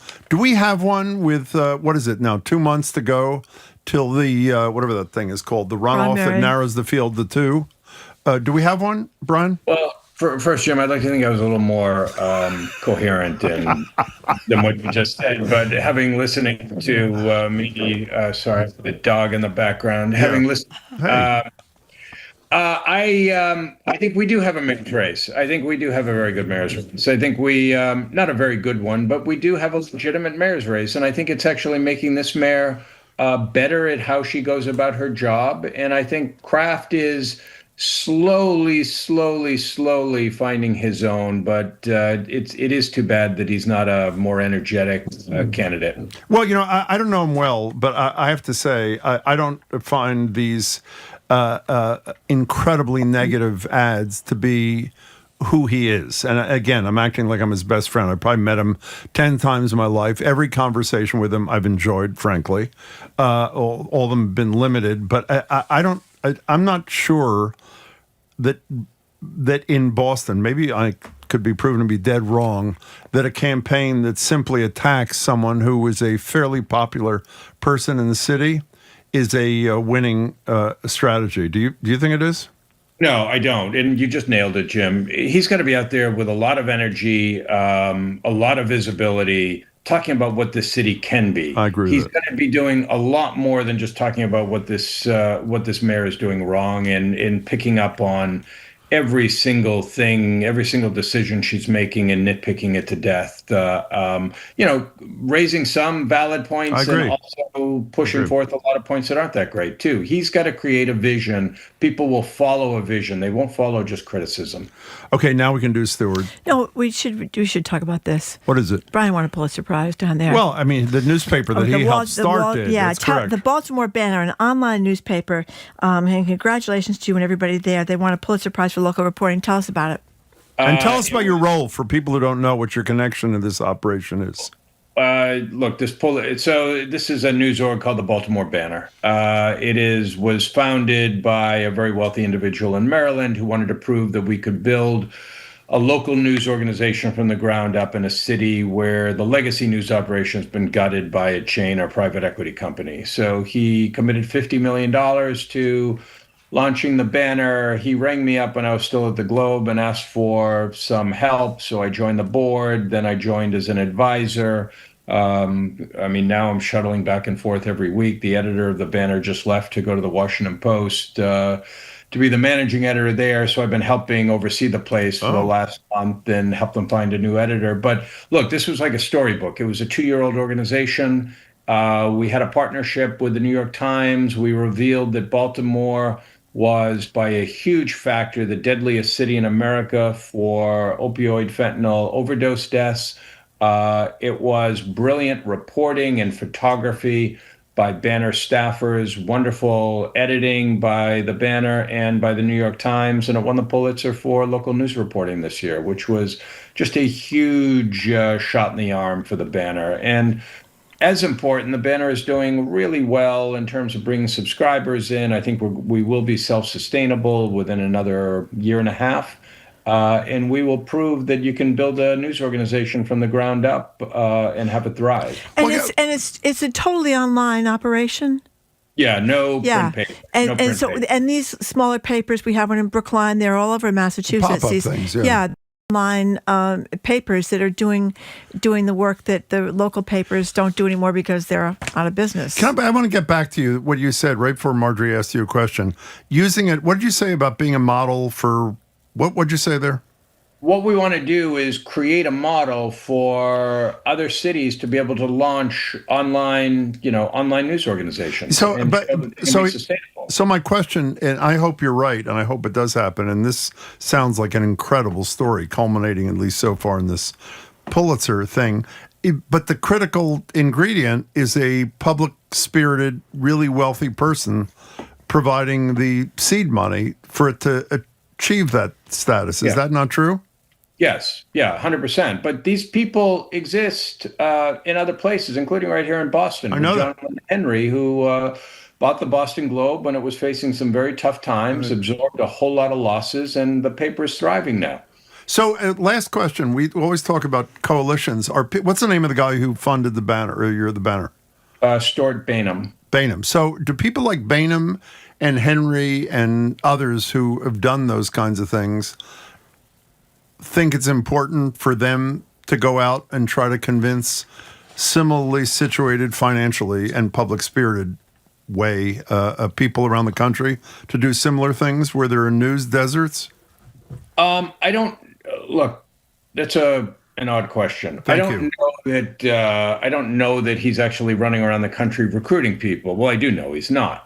But I do think there's a movement around the country toward launching nonprofit news organizations that can thrive in places like this. What Stuart Bainham has done differently, what we're doing differently at the Banner, is we're not giving the news away for free. We are charging subscriptions. And in that way, we're not just trying to rely on philanthropists, we're trying to rely on the readers, the people of Baltimore, to support it for the long term. Sure, once you get the start. I'm not quarreling. I think it's fabulous, but you do need the seed to get to that point. Yes, yes. But I do think that these people exist in other cities, in most major cities, yeah. Okay, on that note, it's a pleasure. That's it? Well, I don't know. I feel like it's it. Do you feel like it's it or not? I'm feeling unsatisfied, but let's go with that. I'm sorry. It's okay. It's just me. We tried. That's funny. I'm feeling totally satisfied. So we just have an honest difference of opinion. Brian, it's great to see you. Talk to you soon. All right, thank you, guys. Brian McGrory, Thank be well. you, Brian. I'm feeling unsatisfied. We've been speaking with Brian McGrory, an unsatisfied head of the Boston University Journalism Department, former editor of the Boston Globe, where he also won Pulitzers. Coming up after a quick break, Congress has just given ICE more money than any other agency in the federal government. I think it's combined, isn't it? Something like, except for the Defense Department. It's huge. Yeah. You want me to tell you what it is? Yeah. It's more than the combined Drug Enforcement Agency, Marshal's Office, not Defense Department, FBI, and the Bureau of Prisons combined. More money was appropriated for ICE on Friday. That's right. Okay.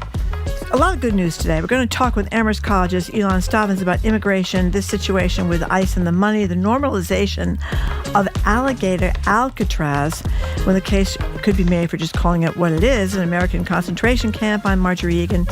He's Jim Browdy. You're listening to BPR on 89.7 GBH and streaming at youtube.com/GBH News.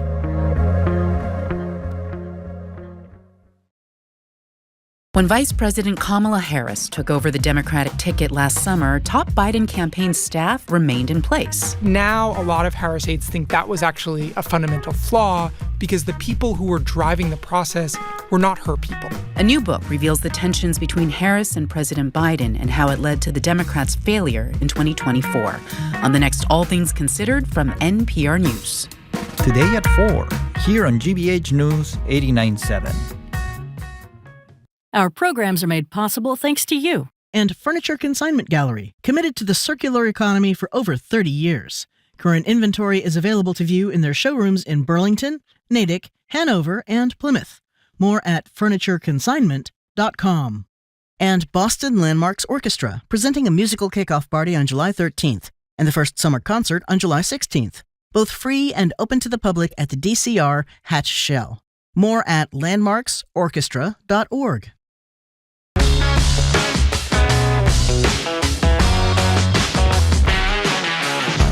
Welcome back to BPR. Jim Browdy and Marge Egan, streaming at youtube.com/GBH News. We're back at the library tomorrow. We have two mayors on tomorrow. For the first time, we have Providence's mayor, Brett Smiley. He'll join us in person at 12:30, and at 1 o'clock for an hour, it's Ask the Mayor of Boston. Michelle Wu joins us. So 12:30 to 2 tomorrow, all mayors all the time.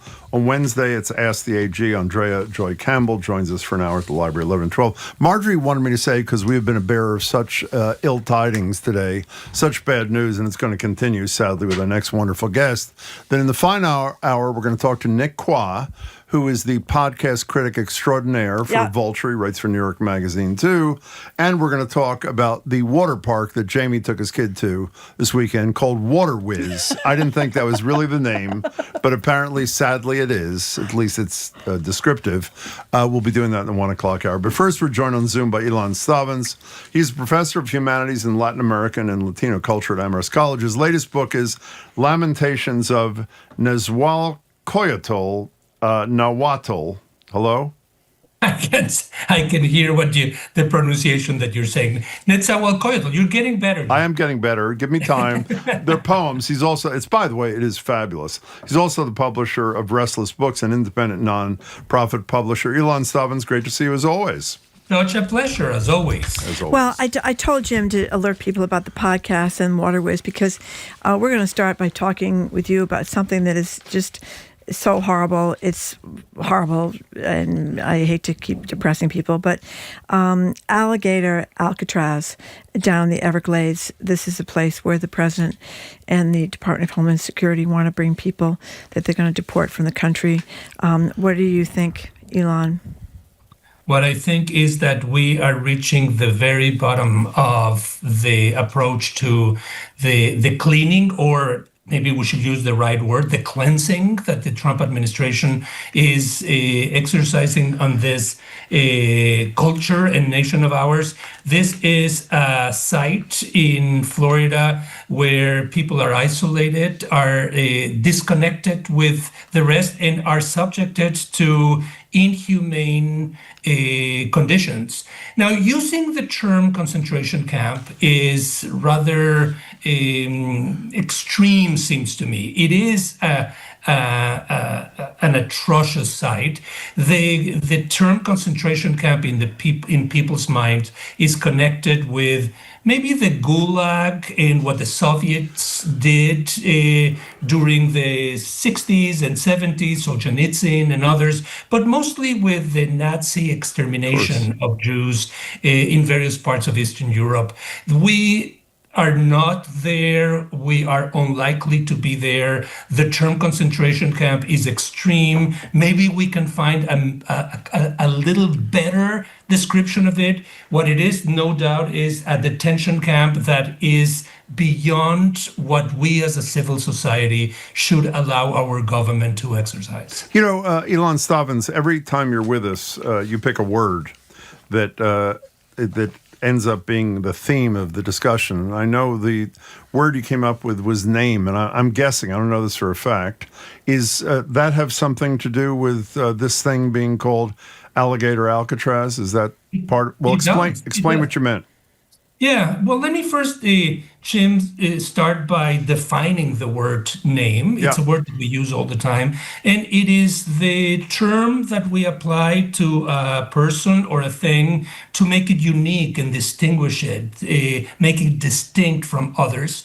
But it is also a way to appropriate that thing and make it part of a larger view that projects who we are on them. Calling it Alligator Alcatraz, to me, sounds both as that that dream that Trump had of turning Alcatraz into, again, a prison that is not in the state of ruins that is currently is, but into a kind of new place that he envisions for immigrants and criminals to be put. And the other one is alligator because it's in the Everglades, it's in Florida. But maybe because I'm an outsider and I live in New England, to me, alligator Alcatraz frankly sounds like a Disneyland kind of term for this place, and it's appalling. It seems like you would have all kinds of water parks and other type of activities here, when in fact it's the horror of the place that mostly stands out. Well, it's interesting you say that, because I hadn't thought of any of that. But I don't know if you heard the quote joke that Donald Trump told when he visited last week, when he made motions with his hands about how you'd have to swim to escape the alligators if you escaped, which was, made it almost like a theme park kind of deal. And he was, running that one way, then the other way. Like alligators allegedly squirt back. I hadn't heard that one, and I was lucky up until now that you brought it. So when people do name things, it can be one of two things, I guess. It's either to describe in a word as clearly as one can what something actually is, or to do the opposite, to describe what something is not, in the hopes that that is what dominates people's thinking about it. Is that absolutely? And not to be the professor here, but let me feel free. We like that. There is a moment in Genesis, in the biblical text, where Adam and Eve are given the opportunity to start naming objects around them. And by name them, a cow, a table, whatever is in the Garden of Eden, these objects supposedly become theirs. And they become the center of the universe, around whom all the galaxy of objects rotates.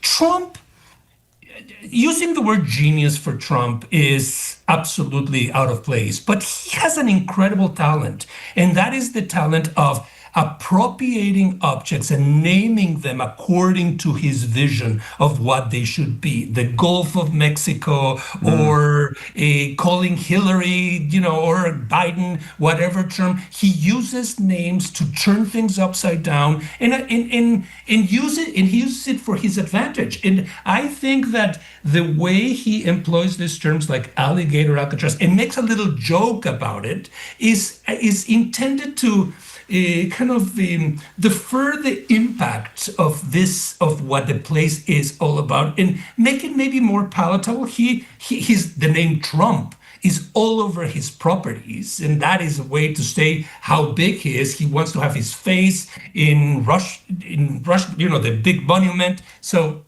yes. Yeah, but the thing I hope that all this talk about alligator, Alcatraz, and the alligators and the poisonous snakes, and not to mention the mosquitoes and everything that's down there in the middle of the Everglades, unless you're really a real, sadist. I mean, doesn't it think it makes a lot of people very upset? I think the word sadist is the right one, and I think that Trump is a sadist. They are sadists. Yeah. They not only want to expel those that they believe are unwelcome and who came to this country without the papers, they want them to suffer, and for the rest of us to see them suffer, to have those images.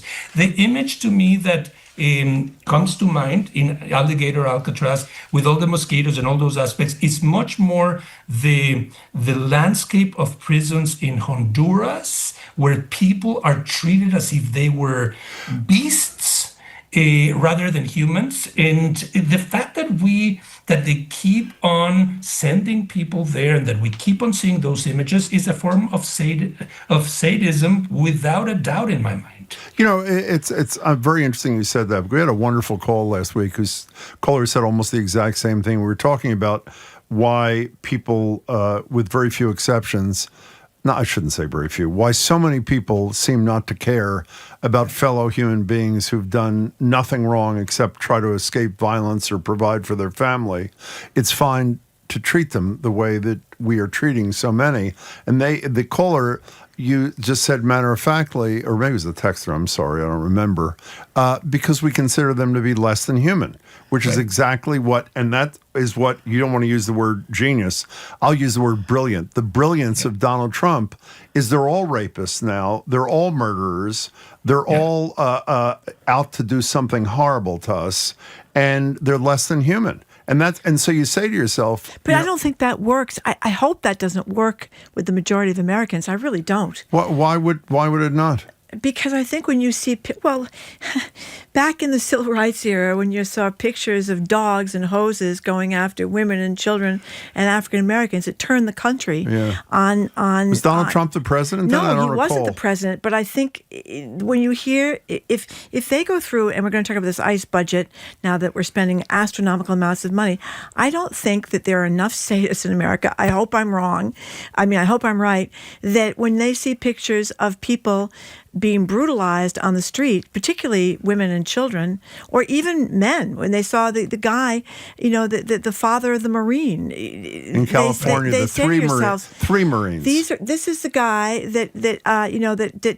whose his wife takes care of my kids, or whose wife is my nanny, or he has been my landscaper, Marjorie, or he runs a business collateral down the street. Damage. I think that I don't think so. Well, obviously it is so. In light of the fact that, look at the numbers. The only area where he does relatively well. He's going down in his numbers on immigration, and I think that the reason is because people are seeing these pictures. But Ilan Stavans is our guest, so we'll let him. Marjorie, I think that we should keep two things in mind. One is that this moment of a detachment from the emotional, the empathy that we could all be expressing happen in cyclical ways. During the Holocaust, for all those years when the Jews were sent to Auschwitz and Birkenau and Mannhausen and other concentration camps, there was a large portion of the German population that seemed to be numb, seemed to be convinced that these were not human beings, that they needed to be exterminated. And only later was there a reckoning in the country and a sense of guilt and in the coming back to a more human way of looking at things. I think that we are going through a very dark period of which we will be regretful, we will be ashamed. Many Americans are in favor of fixing the immigration challenge that we have had over, I don't know, a decade or 2 decades, but they are very unhappy with the way that it is being handled. They are in favor of improving the situation, not in favor of the chaos and inhumanity that the government is putting on this. And a president that can have a lot of success in one moment, later on in history comes down as being perceived in very different ways. I do believe that Americans are numb, or a large portion of Americans are numb. Does that mean they are sadist?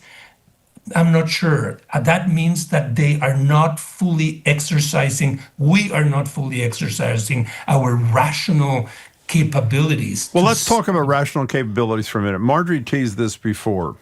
The funding for ICE in the budget reconciliation thing, the so-called big, beautiful bill that was signed by Trump on Friday, there is more money for ICE than the FBI, the Drug Enforcement Administration, Alcohol, Tobacco, and Firearms, U.S. Marshal Service, Bureau of Prisons combined. FBI, DEA, ATF, Marshals, Bureau of Prisons combined.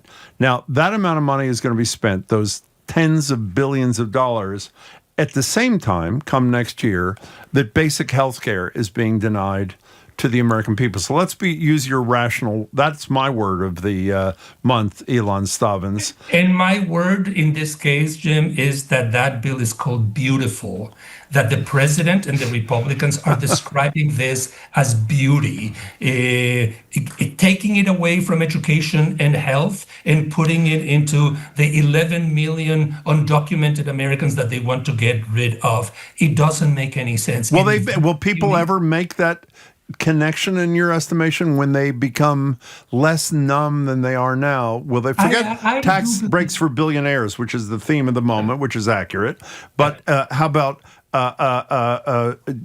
deportation of people who don't deserve to be deported instead of making sure that my child has the health care that he or she needs? I'm absolutely convinced, Jim. I think that we are living in a hypnotic moment where this president seems to have put a kind of spell on the country, and people are bowing down, including the Supreme Court. And we are going to go beyond this moment. There has to be some slimmer of hope that the landscape is going to change. We can't let this depression take over. Okay, so since you mentioned it, and we're trying to catch up, we were off for a week. You mentioned the Supreme Court. Some people may have missed a fairly relevant case. There were 8 people, I was unaware of this. Me too. Who were in Djibouti being kept in a shipping container. Yeah. Let's start with that. Yeah. People being deported in a shipping container. That's a lot of people. For, I don't know how big the shipping container is, but it's a shipping container. The question then went to the Supreme Court while we were all on vacation last week.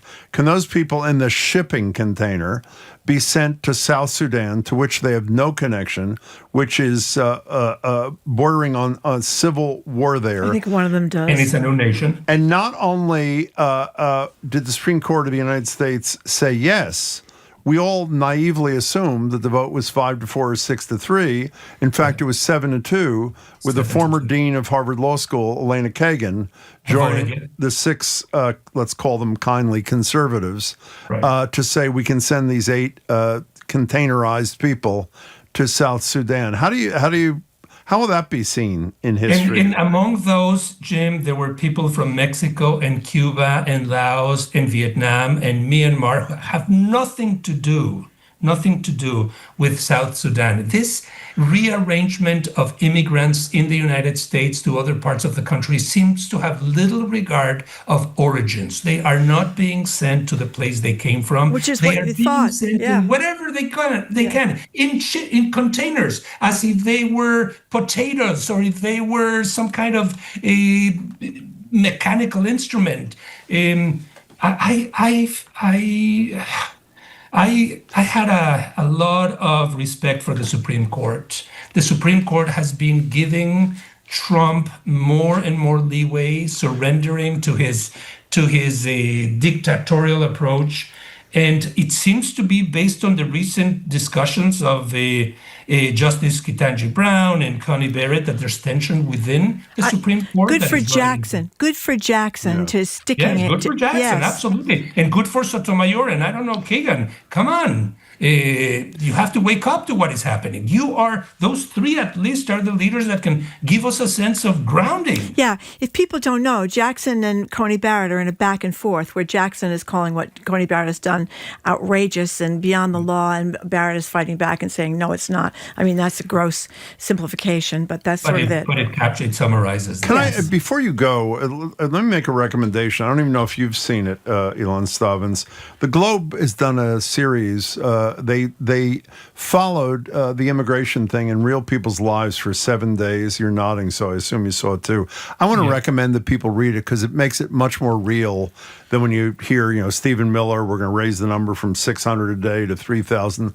There's just one story about this guy, I think he's from Brazil, who has a few kids here, and he decided to self-deport. He's been here, been no issue. I believe he had a traffic infraction where he didn't show up in court, but subsequently dealt with it. And the heartbreaking thing, do you know why he's self-deporting? I don't know if you he doesn't want to wind up in a container going to South Sudan. No, he does not want one of his children to see him dragged out of his house. Okay. And so he is literally, it ends with him about to get on a plane to deport himself. Well, that's why he's doing it, isn't it? In hopes that thousands a day will be self-deport. Yeah.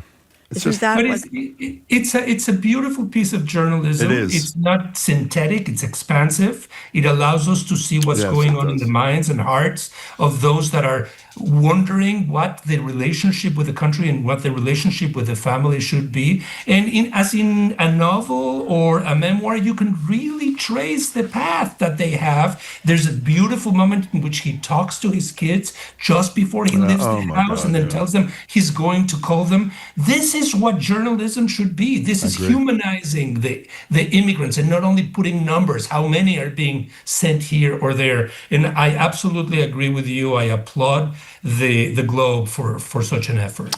And we applaud you, Ilan Stavans. We always appreciate your time. Thanks so much. We'll see you again soon. We hope we have more cheerful things to talk about next time, Ilan. It is a dark time. Thank you very much. We've been speaking with Ilan Stavans, professor of humanities in Latin American and Latino culture at Amherst College. He's also the publisher of Restless Books, an independent nonprofit. Thank you very much to Ilan Stavans. Coming up after this quick break, just enough time left for our Two More Things segment. I'm Marjorie Egan. He's Jim Brady. You are listening to Boston Public Radio, 89.7 GBH, streaming at youtube.com/GBH News. Trusted, local news. The MBTA says imported train components that are needed for new orange and red line cars have been seized by the Trump administration. GBH News. The State Cannabis Control Commission has suspended a testing lab, accusing it of underreporting yeast and mold found in products. Here for what matters to you. High interest rates and economic uncertainty are slowing housing development and the transition to clean energy. GBH 89.7, online at gbhnews.org. Support for our programs comes from you. And Discovery Museum in Acton, hosting its inaugural Nature Play Festival on Friday, July 11th, offering immersive nature-based activities outdoors and inside from 11 to 7, open to all. Learn more at discoveryacton.org. And MIT Sloan Executive Education, offering dynamic short programs tailored for mid-career professionals looking to build expertise in innovation, leadership, and technology. Details at executive.mit.edu.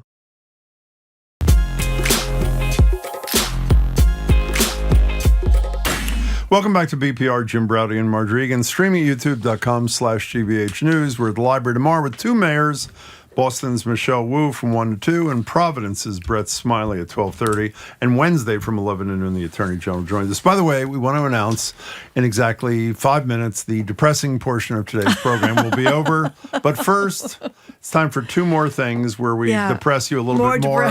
Marjorie, you go first. Okay, we're just talking about all these things that we're going to lose in this so-called big, beautiful bill. But one of the things it's going to do really well is gun silencers. They're going to be the tax on gun silencers and certain types of rifles and shotguns is going to be eliminated, so that when you go around to massive shootings, that'll take the cops longer to find you because of the silencer on the end of their gun. So you can kill like 40 people. What's the rationale for not taxing a silencer? Gun lobby. That would be my guess. Contribution. Okay, and then remember how Donald Trump had to pay $25 million because he ran a fraudulent school like Trump University, promising all these things and not delivering all these things. Well, maybe he had something to do with this. I guess he's maybe ticked off about the $25 million he had to pay for running that fraudulent school and defrauding all those poor kids. Well, this bill makes it really hard for people who have been defrauded by people like Donald Trump and gone to these schools where they false advertising, misled them, thousands of dollars. It's going to make it a lot easier for those schools to get away with it, and a lot harder for people that have been defrauded to get any money back. So they're basically going to be screwed. That's good. I missed those. Those are just a couple of things on the Well, thank bill. you. That and made they're me feel rewarding. better. You know, talk about waste, fraud, and corruption. One more quick thing. Yeah, I'm against waste, fraud, and corruption. Yeah. Well, SNAP, they're supposed to be cutting down on the waste, fraud, and corruption. Food stamps, and the states that operate it the best are going to have supposedly the least fraud. You think they get rewarded? Well, no, that's not true. One of the worst performing states in terms of SNAP and all these erroneous overpayments is the state of Alaska. But they needed Lisa Murkowski's vote to get this bill through, this massive bill through Congress. So she got exemptions on. They can screw up all they want with the SNAP program in Alaska, and still get the money they want because they needed her vote. Okay, thank you for that.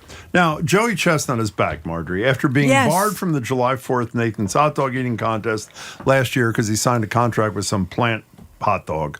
He's back and he won his 17th. And I would like to say it is disgusting.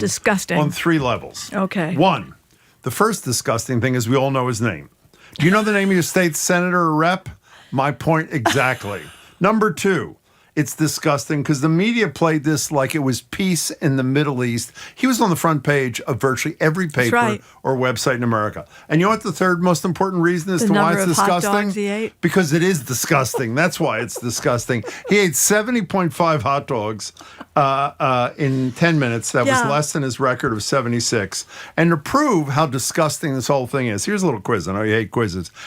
He has also many other world records. Uh-huh. How many pounds of bologna can he eat in 8 minutes? I have no idea. 15.75. Oh, God. Now, if he needs dessert after the bologna, how many pounds of boysenberry pie can he eat in 8 minutes? I don't know, 8 pounds? 14.5. Oh. And how many cheesesteak egg rolls in 8 minutes? 220. 46. Now, I would like to say you are the problem, but in the words of Pogo, I have seen the enemy. It is us. Okay. I read every single Joey Chestnut story, and I'm ashamed of myself, and that's all I have to say. Okay, thank you. 46 cheesesteak egg rolls in 8 minutes. And you forget to mention how they wet the hot dog buns. I'll They eat the put buns. them in water. and 70 make and a them half down of them. more quickly. Can you imagine that? Disgusting. Oh, That was my point. okay. Thank Enough of this depression and disgusting stuff. Thank God. After the 1 o'clock news, we're going to talk with podcast good. critic Nick Quah for a definitive read-through of all the things Popular Tory has unveiled about Bill Belichick. And he's got his recommendations for the best podcast of the year so far. That's going to be great. Then we're going to talk about Water Whiz, Water Country, those kind of places after that. I'm Marjorie Egan. He's Jim Browdy. Listen to BPR and 89.7 GBH streaming at youtube.com/GBH News.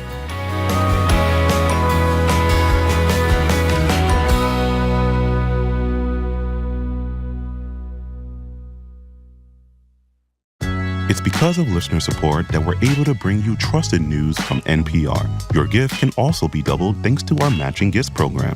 To find out more, go online to gbh.org/matchinggifts. Support for GBH comes from you. And Newbury Court, serving Concord, Massachusetts for 30 years as a not-for-profit continuing care retirement community dedicated to older adults. More at newburycourt.org. And M&M Skylights, installing and servicing the full range of commercial and residential V-Lock skylight products. More information about their installation process and consultations can be scheduled at mmskylights.com. You're listening to 89.7 WGBH HD1 Boston. Online at gbhnews.org.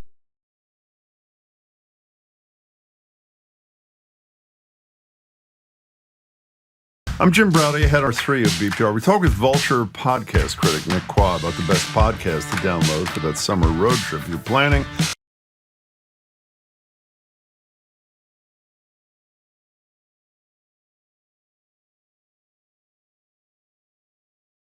Bill Belichick and Jordan Hudson. I'm Marjorie Egan. This summer, millions of parents will bring their kids to water parks and splash pads. But how many actual parents will go down the slides? At what age? 17 maybe?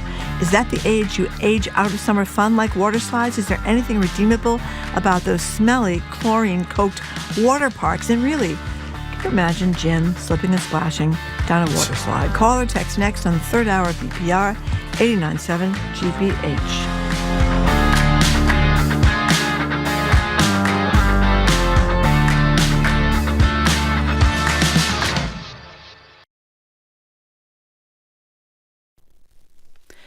Live from NPR News, I'm Lakshmi Singh. The catastrophic flash floods across South Central Texas are blamed now for at least 85 deaths. Local authorities say the fatalities include those of 48 adults and 27 children, many of whom have not yet been identified. Teams are expected to fan across about 70 miles today looking for flood victims as the region braces for more excessive rainfall. Kerrville City Manager Dalton Rice says the search and rescue operations will continue from Hunt and North Kerr County all the way to Canyon Lake and Comal County. They're running into a lot of technical challenges with terrain, with water, even potentially, with weather, in the rising fields. We've talked about this before. Volunteers stay out of the way because if we start getting weather reports and all the other complications that are out there, we then have to pull off of those search and rescue missions to be able to communicate to those volunteers to get off, to make sure that they don't become victims themselves. NPR's Rebecca Hersher reports climate change is causing even more rain to fall during the most intense storms. Up to 12 inches of rain fell in central Texas in the early hours of July 4th. It was too much water for the ground to soak up, and the excess water was funneled into low areas in the hilly region, causing catastrophic flash floods. Flash floods are relatively common in the area. but climate change is making such rain events even worse. That's because a warmer atmosphere can hold more moisture. The heaviest storms in Texas are dropping about 20% more rain today than they were in the late 1950s, when the Earth's climate was significantly cooler. That's according to the National Climate Assessment. And the risk is projected to grow as global temperatures continue to rise. Rebecca Hersher, NPR News. Meanwhile, the events in Texas are amplifying calls for an investigation into whether DOGE-related staffing cuts at the National Weather Service hampered advance warning and response. Israeli Prime Minister Benjamin Netanyahu is set to visit the White House this evening, while President Trump works to broker a ceasefire in Gaza. More from NPR's Tamara Keith. In a social media post, Trump said he is aiming for a 60-day Gaza ceasefire that would see the release of more Israeli hostages and could lead to an enduring end to a war that has raged since the Hamas attack on Israel October 7th, 2023. And then there's the matter of Iran and its nuclear program, which Trump says was knocked out by U.S. airstrikes last month. Trump previewed the Netanyahu visit during a flight on Air Force One. Well, it's going to be a very quick celebration. We had a great hit. It was a obliteration. Okay, now it turns out it was an obliteration. Trump says he is open to direct talks with Iran, something Israel has opposed in the past. Tamara Keith, NPR News. This is NPR. Good afternoon. With the latest from the GBH newsroom in Boston, I'm Craig Lamolt. The Massachusetts State Police have reassigned the sergeant who was responsible for supervising the Karen Reed investigation. Reed was acquitted of the most serious charges against her last month in the high-profile case that included evidence of inappropriate text messages by state troopers. It was the second trial for Reed, whose first prosecution over the 2022 death of her boyfriend, John O'Keefe, ended in a hung jury. In a written statement, a state police spokesperson confirmed Sergeant Yuri Buchanan has been transferred on temporary duty assignment from the Division of Standards and Testing. As the Trump administration seeks to end temporary legal status for more than 500,000 Haitians in the U.S., some local experts are sounding the alarm about the potential impact on the healthcare system. A federal judge has blocked the administration's plan to move up the expiration of temporary protected status for Haitians by about 5 months, but the government is expected to appeal. Dr. Steffi Woolhandler of Harvard Medical School co-authored a recent study that said 160,000 non-citizen healthcare workers in the U.S. come from TPS countries. She says ending TPS would have a severe impact. There won't be workers to provide home care in people's households. We're trying to set it up privately. The nursing homes and home care agencies are going to have a lot of trouble.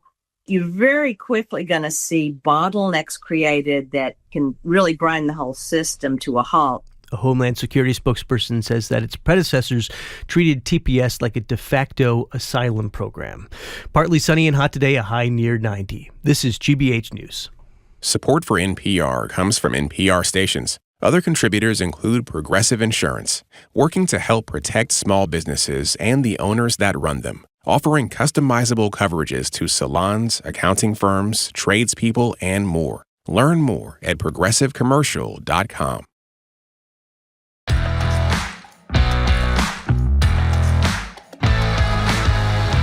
Here's Jim Browdy. I am Marjorie Egan.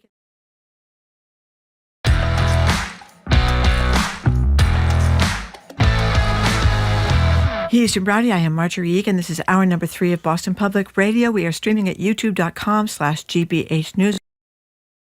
Tomorrow with Mayor Wu for another edition of Ask the Mayor from 1 to 2.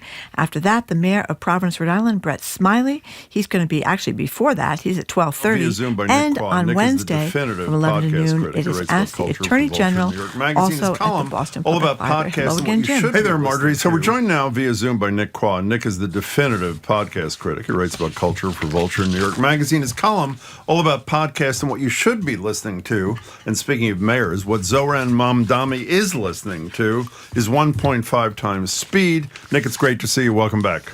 Oh, thank you very much. Thank you very much. Hey, Nick, so before we get to the best podcasts that you singled out for us, you wrote an interesting piece about what's going to happen, or what's already happening, I should say, to podcasts in terms of everything's on YouTube now. Tell us what you said. Or aren't we on YouTube now as well? We are on YouTube. That's right, we are. And I don't like it because you have to worry about what your hair looks like and when you get your lipstick on. It's kind of nice that you could just be a voice, but that's all over now. Me too. I mean, this is a thing that I've also been noticing when I've been going on podcast radio shows now, is not actually have to do my hair. Yes, It's 7 o'clock where I am right now. And I'm like, I just got up half an hour ago. And you have to have the nice background. You have to have, if you wrote a book, you got to get your book in the Well, it's not just that. I bet you're a purist, aren't you? I would bet audio in its beauty, where your imagination runs wild, is a pretty appealing thing, no? Absolutely. I mean, inside of us are two wolves, as the meme goes. And part of me is like, yes, I'm a purist. Like, I like not being able to see and make judgments on people as they're telling me whatever they're telling. But the other part of me is like, well, it is truly where everything is going, unfortunately. Yeah. I was actually just listening to a final cut of The Retrievals, second season. It's coming out this week. And that is just a pure audio show. And I'm like, this is the rare thing that makes an argument for itself. And boy, do I miss it when I don't have to think about how a person is communicating this visually to me. That's a great point. As you say in your piece, these great long-term, long-form things that we did listen to, like The Retrievals, was about eggs, right? Wasn't that the one about eggs getting taken out of women and for reproductive purposes and stuff?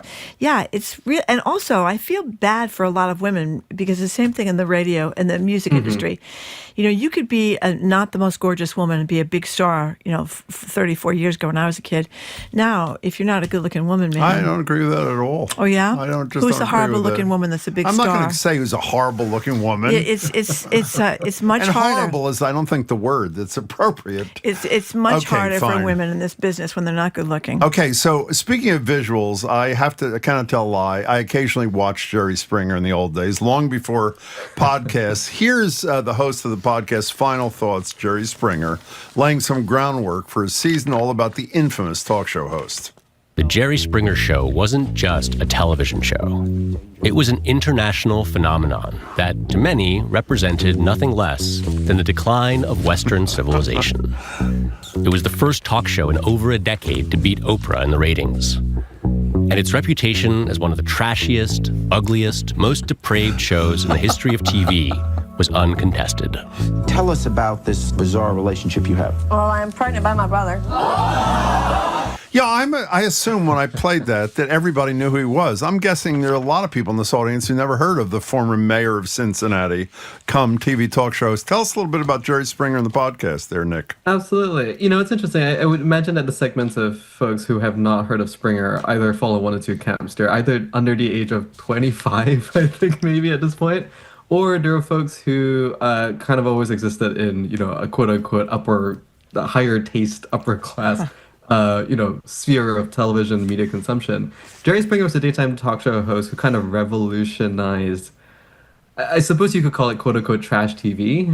He had a daytime slot where he would just bring on sort of kind of a carnival of different kinds of guests, and often there's surveillance that's pretty classist, that's, fairly racist, where it feels like he's mining sort of archetypes or negative stereotypes of certain, quote-unquote lower class of Americans. But Springer, I think that Leon Neyfakh, who, comes from Slow Burn and Fiasco fame, the thing that he's interested in with Springer's biography and his project is kind of his interest in what the mass culture wants. And he kind of mines this space where he seems to be interested in this clash. Springer seems to be interested in this clash between what feels like sort of class horror is the way that I thought about it, and the way that mass audiences are drawn to it. So, it's kind of a parlor trick to kind of point at a pop culture artifact from a couple decades ago and go like, this explains our contemporary political situation. But there's a real argument to be made about Springer's embodiment of this an intentional deconstruction of the line between taste and elitism. It was something that he was very sort of interested in wielding as a form of power. Didn't they used to have bouncers on the show because there occasionally was violence between the chairs at guests. each other? And the interesting thing here, I only heard a little bit of the first episode of this podcast. I assume he gets into the fact that Springer considers himself from his political days to also be a serious political policy thinker who I think I read ages ago was hoping someday to get back into it. Does he reflect on that or no? Well, I mean, NAACP goes into that via sort of like secondary texts in the podcast, because Springer died, I believe, about 5-6 years ago at this point. But yes, that is something that is also a thing that gets explored in this piece, because there is this contradiction, right? Springer was a lawyer, he was the mayor and former city councilor of Cincinnati. There's a real sort of political intelligence and a mindset to how he saw the world, and yet he builds this show, and he builds this show that I think feels distasteful to a lot of people. And so that juxtaposition and that sort of tension is something that the show really works, that Final Thoughts really works through. And it is clearly something that NAACP figures out, and I'll sort of leave him to kind of play out those complexities, because he goes into a ton of different layers about this. Okay, we're talking to Nick Quah. The second podcast we're going to listen to is something called What We Spend, one of his top choices. This is a clip from episode 2 about the price of parenthood. Here's I love this. Jay, I know, so do I, a religious studies professor in Maine, breaking down some of his expenses as a parent of 2, living off a combined annual salary with his wife of about $152,000. Having a kid in general is just death by 1,000 cuts in terms of expenses. Like, there's this first one really big stab, really huge, just gash. That's the hospital bill, right? $5,000 right there, boom. And then boom. Lots of little things that just are constantly accruing. And for the first few months, the major one is just diapers, just diapers all the time. She's like incredible. She's a pooping machine. We're changing her diaper like 10 times a day.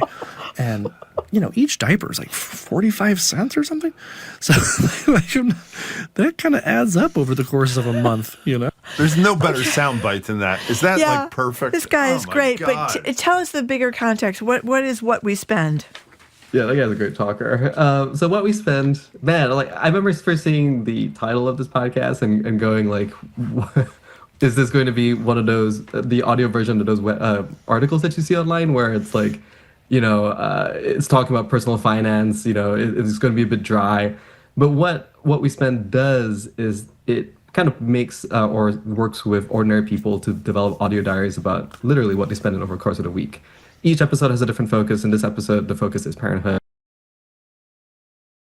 And it is this really striking reminder that we don't talk about money enough. We talk about money a lot, I think, as a people, but we don't talk about like truly the sort of internal ways that like you think about how you balance rent, with the rest of your life, and how honestly a portrait of how difficult just being alive is, just based on how you need to be able to sort of structure life based on what you have, and ultimately.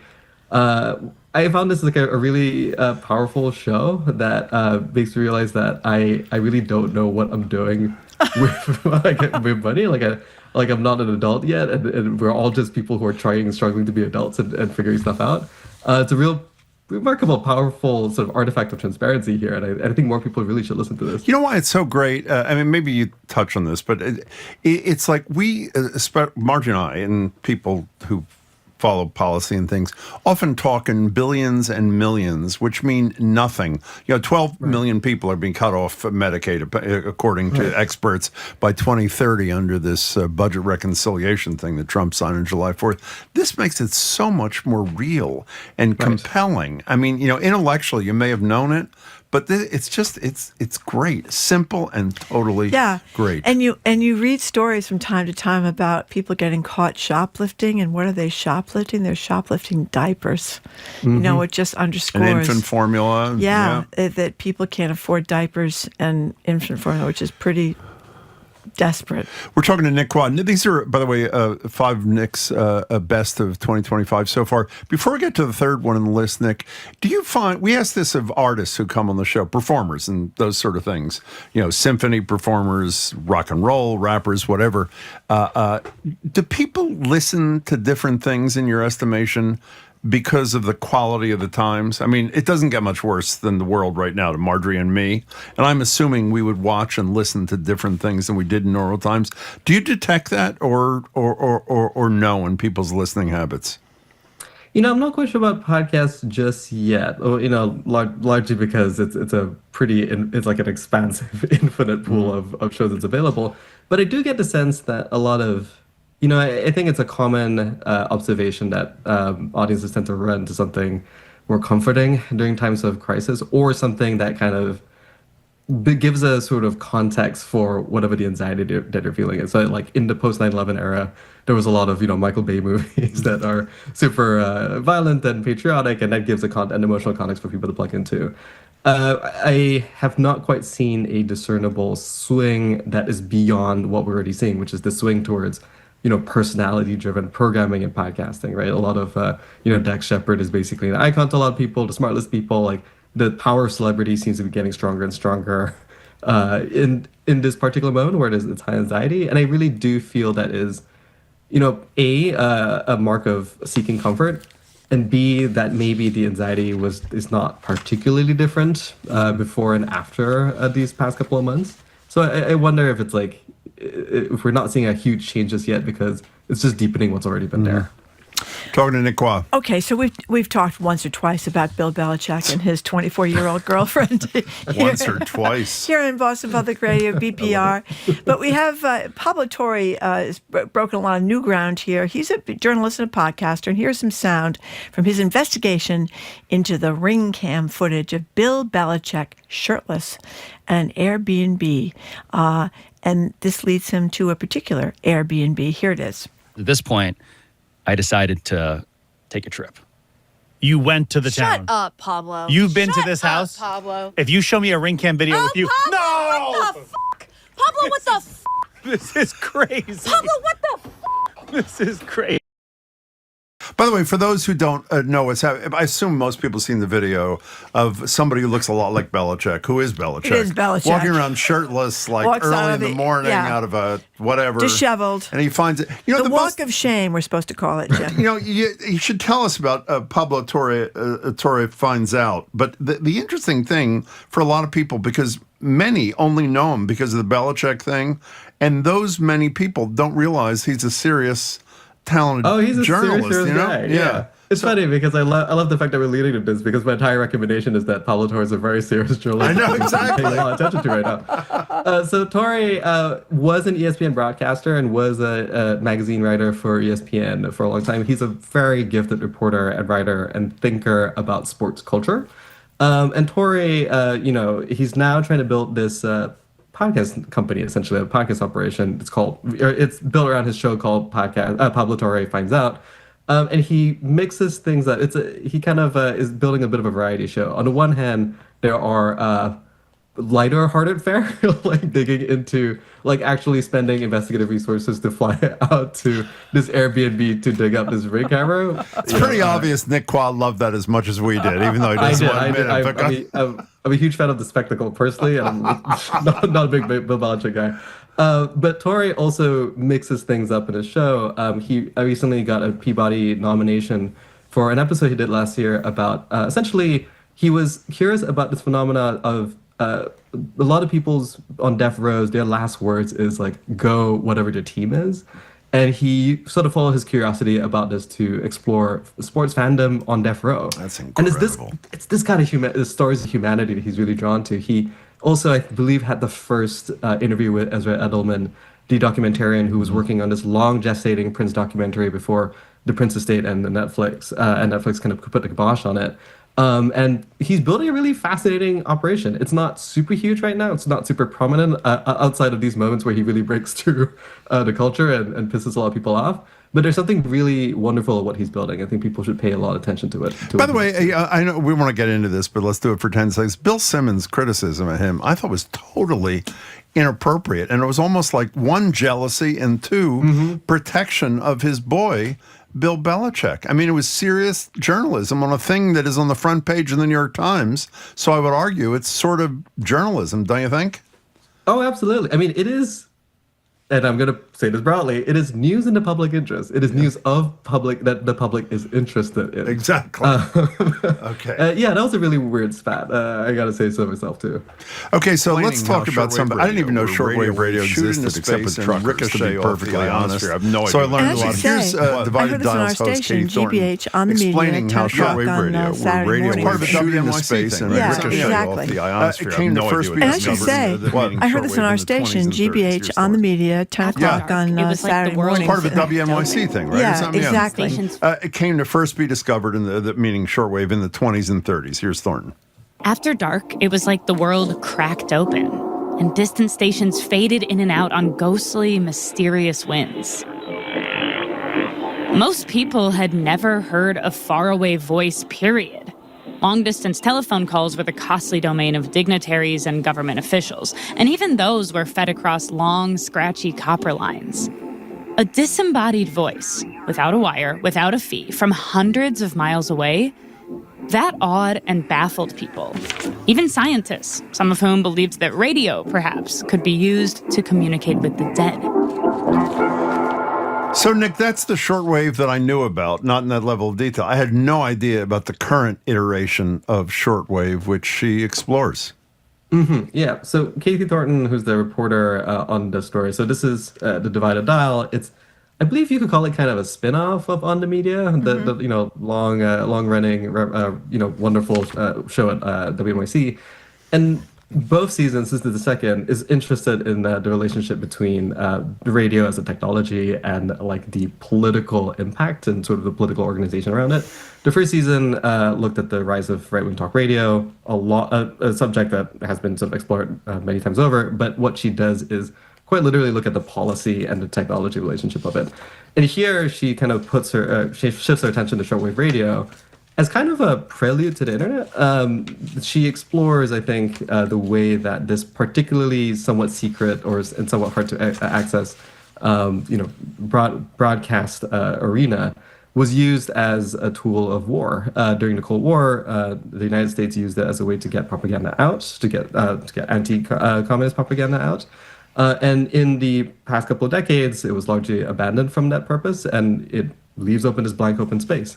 And when you have a blank open space that is largely unregulated and hard to view, that's where kind of, in combination with a free speech ethos, that's where certain kind of fringe groups tend to cluster. And this is something that she sort of pays attention to in the season. And it's hard to listen to it and not think about different corners of the internet, which suffers from the same kind of dynamics. Yeah, I thought these have been really, really good because I've listened to them on the media thing when I hear them here, and they've been really, really good. Well, you don't have to worry about that. That'll be defunded by next week, so we won't have to worry about it anymore. I hope not. Can we, even though there's a fifth one was on our list, I don't want to, in case we run out of time, you had a conversation with a guy who is the hottest political property in America right now, Zoran Mamdani. And I don't know if you my favorite part of your piece, by the way, was the Temptation Island thing. The fact that this guy, explain to people, tell us about the conversation, what you talked to him about, and then include the Temptation Island a little bit there. Yeah, so we do this recurring feature every once in a while at Vulture. Tell you about what I'm watching. We call up just a random person who's the prominent. I think it was about April you're listening to. And about half the time they're like, no, we don't really listen to podcasts, so I'm going to tell you about what I'm watching and what I'm reading anyway. And I believe it was about April. Zoran Mamdani was still sort of a budding concern. I think he was still polling in the single digits, and my editor goes like, this guy is like, he's probably the hottest name in downtown right now. Like, why don't we just call him up and see what he's listening to? So I called him up, and I believe it was right before he was about to air the TV ad, his first TV ad on the Knicks games. And he was in between, spots, political spots. And he was like, yeah, I'm going to tell you about what I'm listening to. And he told me about a couple of songs. He told me about this really strange remix of a viral meme song from 2013 that he listens to while grocery shopping. And the most surprising pick that he had was the fact that he watches Temptation Island in about 5 to 10 minute increments before he passes out. And it seems to be, running for mayor is a very difficult job, especially in New York City, and it takes up a lot of time. You don't have a lot of time to watch TV. And when you do, I imagine you don't really want to watch The Sopranos. You would probably want to watch something like Temptation Island. And it just reminds you, this dude is 33. He's a young guy. What a fascinating and strange character. What I listened to, he said he didn't have as much time for podcasts now as he did when he wasn't busy running for mayor. And he says he is listening to a lot of music. And I don't know if I can pronounce it, Tomb or something, this hauntingly beautiful Pakistani thing that, of course, I've never heard of, that I listened to 3 or 4 of the 5 or 6. It is really incredible. It's gorgeous. Yeah. It's gorgeous. Yeah. It's really, It's amazing. And doesn't he also say to you, if I remember correctly, doesn't he say it's hosted at Temptation Island? I'm back to Temptation Island. It's hosted by some guy, Mark Wahlberg, who, for Bostonians, some guy, Mark Wahlberg or whatever it was. It's unfortunately a TV personality with the same name as the actor. Exactly. And then, it's a bit of a strange situation, and he regards it as pretty strange as well. Did you, when you spoke to him, we had talked to you that day and said, what are the odds of this guy being the front runner for the race against mayor when he's got to get over Andrew Cuomo? What would you have said, Nick? If this was in April or something? Yeah. I would have said like 10%. A lot of folks have debated how this happened, but it really was the execution of the new media playbook, which is essentially to be everywhere.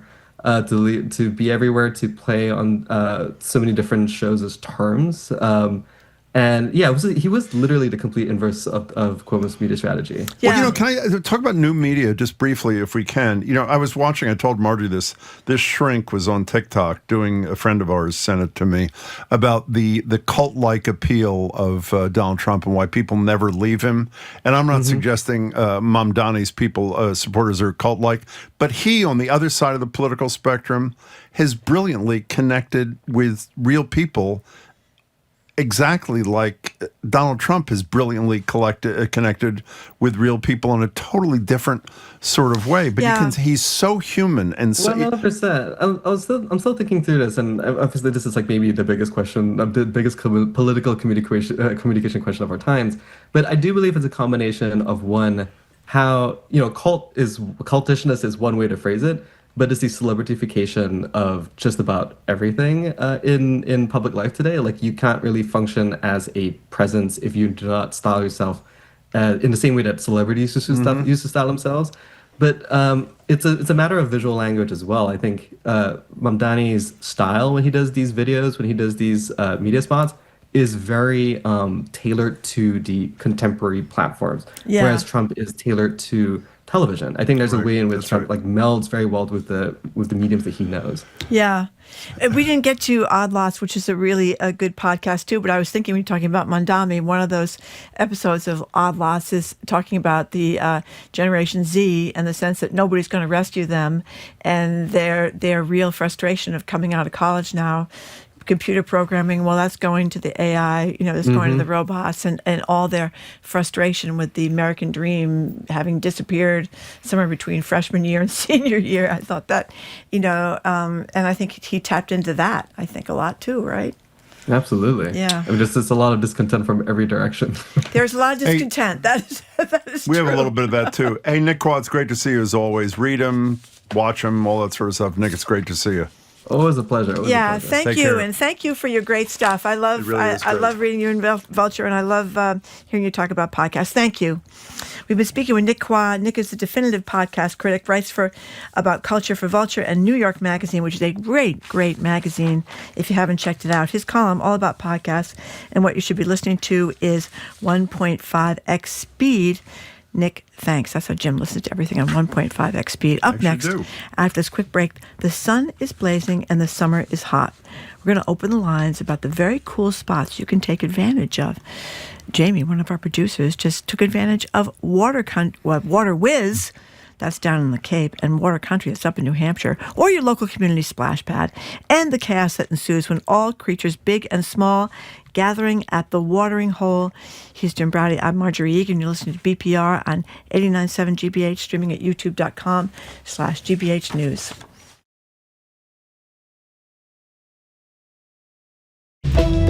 The state budget is now signed, but funding for cities and towns is... Today on GBH's All Things Considered, we'll hear what that delay could mean for municipalities. And we'll look into the legal battle with the Trump administration over the detention of international students linked to pro-Palestinian activism.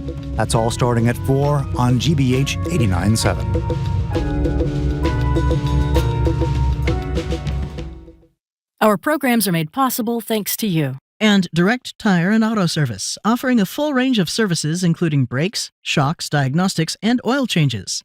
Direct Tire and Auto Service, not just service, customer service. DirectTire.com.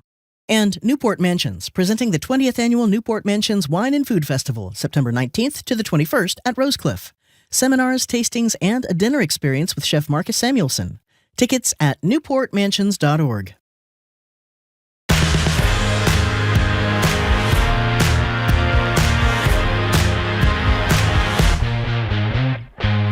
Welcome back to BPR. Marjorie Egan and Jim Browdy streaming at youtube.com/GBH News. We're at the library tomorrow with two mayors. Mayor Wu joins us from 1 to 2 for Ask the Mayor of Boston, obviously. And we'll meet for the first time the Mayor of Providence. Brett Smiley is kind enough to be joining us.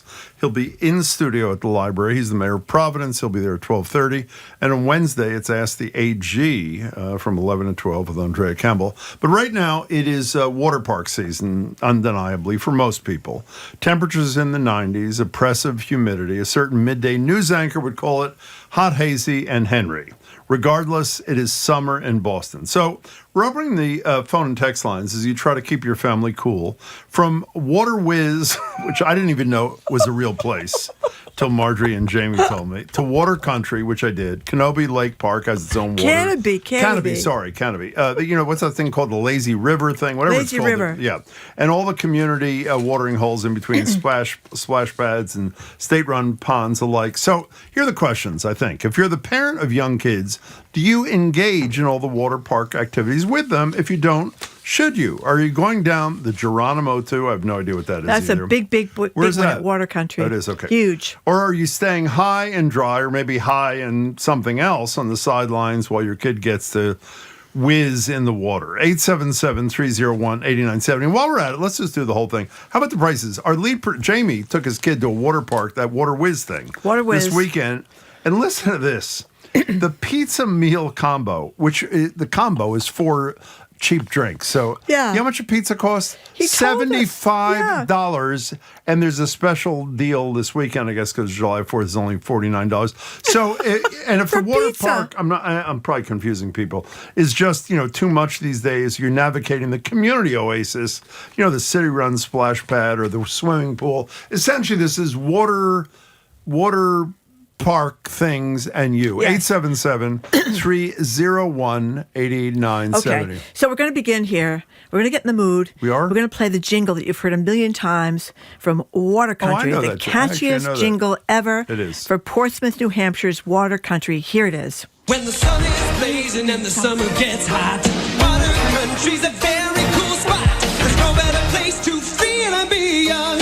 Water Country, Water Country, Water Country.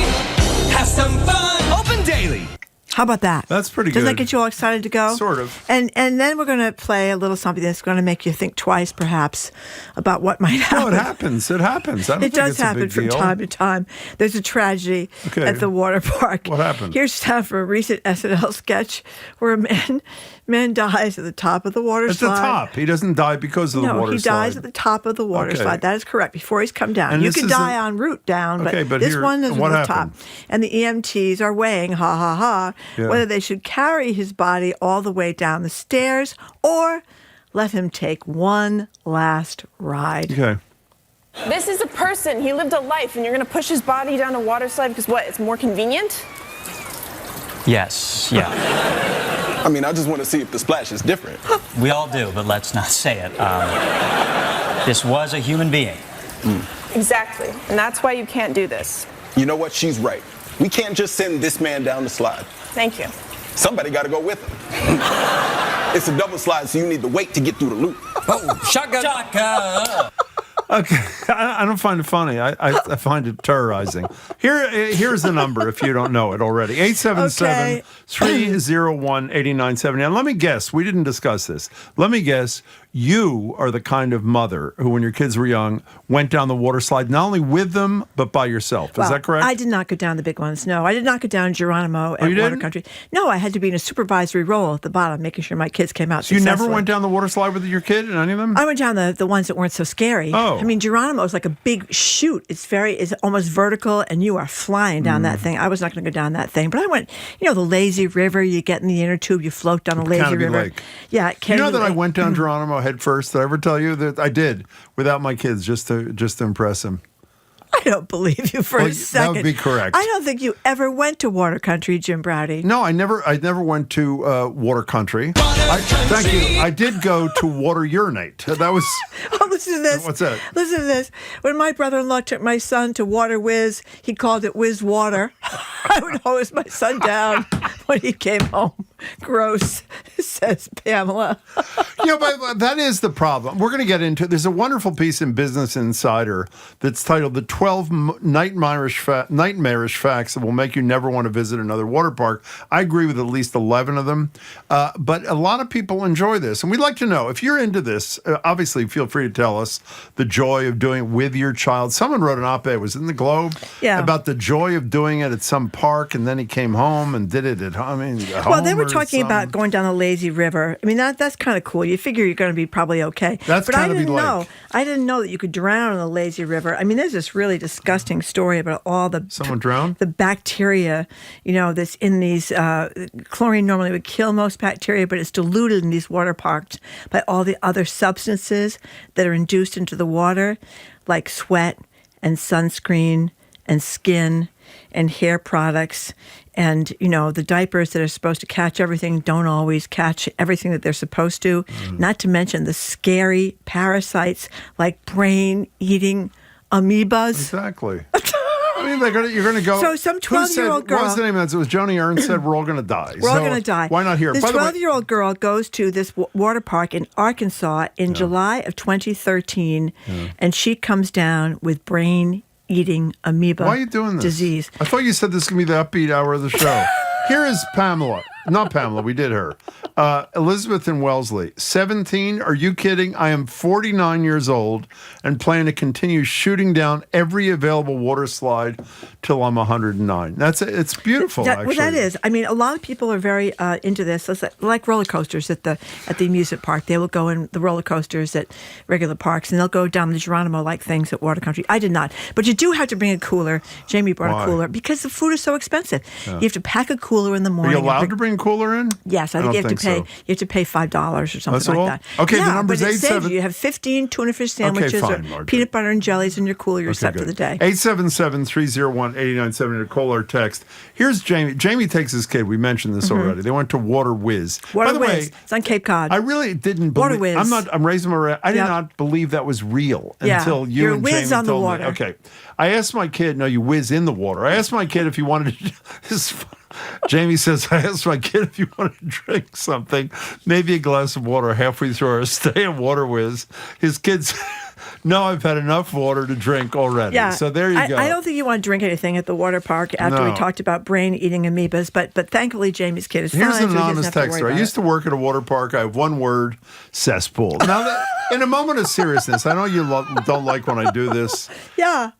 Is there one child who's under 10 who goes to Water Whiz or Water Country who does not pee in the water? One. Is there one kid who doesn't pee? Hopefully your own children do not pee in the water, following your instructions. Do you think your own kids didn't pee in the water? I hope they didn't. I mean, you don't have a lot of opportunity. Would you pee in the water? You're coming down that Would Geronimo. you pee in the water? Jim, you're not going to be finished peeing by the time you get to the bottom of the Geronimo. It goes so fast. What happens when you get to the bottom? You go right into a pool, but you have to get out. Exactly. You don't have to get out. I'm not done yet, you say to the guy who says, can you get out? 1 minute.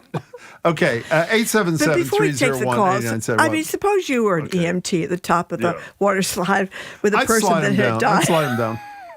I'd slide him down. One last final a thrill. ride. He loved being going down Geronimo, and why not go down in a post-mortem state on the way to the funeral home? Is Geronimo scary? Is it scary? Yes, it's you put your arms like this and very tight and around you, and you go down like a torpedo, and it's very steep and very scary. Okay, 877-301-8970. How do you feel about these water parks? Do you take your kids to Water Whiz? Do you take your kids to Water Country? Do you take your kids? Apparently, there's some big new water park kind of deal in Waltham. No, it's not. Yeah, it's called. Oops, that's the wrong page. Here it is. It's in Waltham. Yeah, what is it? Yeah, and you can go there. It's a huge splash pad and mini golf on Trapelo Road in Waltham, but it's been overrun because everybody likes it so much, and they're having fighting about the parking and stuff like that. But it's a huge splash pad kind of thing. And I was just saying, they've got splash pads in a lot of the parks in Boston, Jamaica Plain. What, the public parks? Yeah. What is the splash pad? What is it?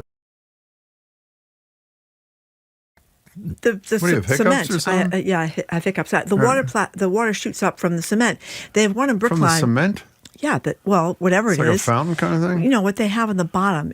In a lot of places now, they have rubber on the bottom of They do? at the. That's nice. Yeah, but I think they just have asphalt. Oh, I'm not sure what they have. Anyway, but it's great. They have a thing in this Brookline Park where all the water gathers in the top, and when it gets really full, then it comes flying down all over the children, and they get soaked with the Here's water. Carla from Seattle, who says it far better than I could, and I was thinking it. Leave it to Marjorie to mention brain-eating amoeba in the last 30 minutes as uplifting subject matter. Okay, Carla's right. I shouldn't have done No, that. I really. just wanted to forewarn people that everything is not bread and roses and whatever It's not? at the water park. Okay. You may call now. Why is everybody texting and not calling? I don't understand know. this. Well, you have somebody calling. Okay, I know. We have to wait a second till till they get them clear through the through the screener. thing. We call them call the screener. screeners. That's Yeah, right. that's what they do.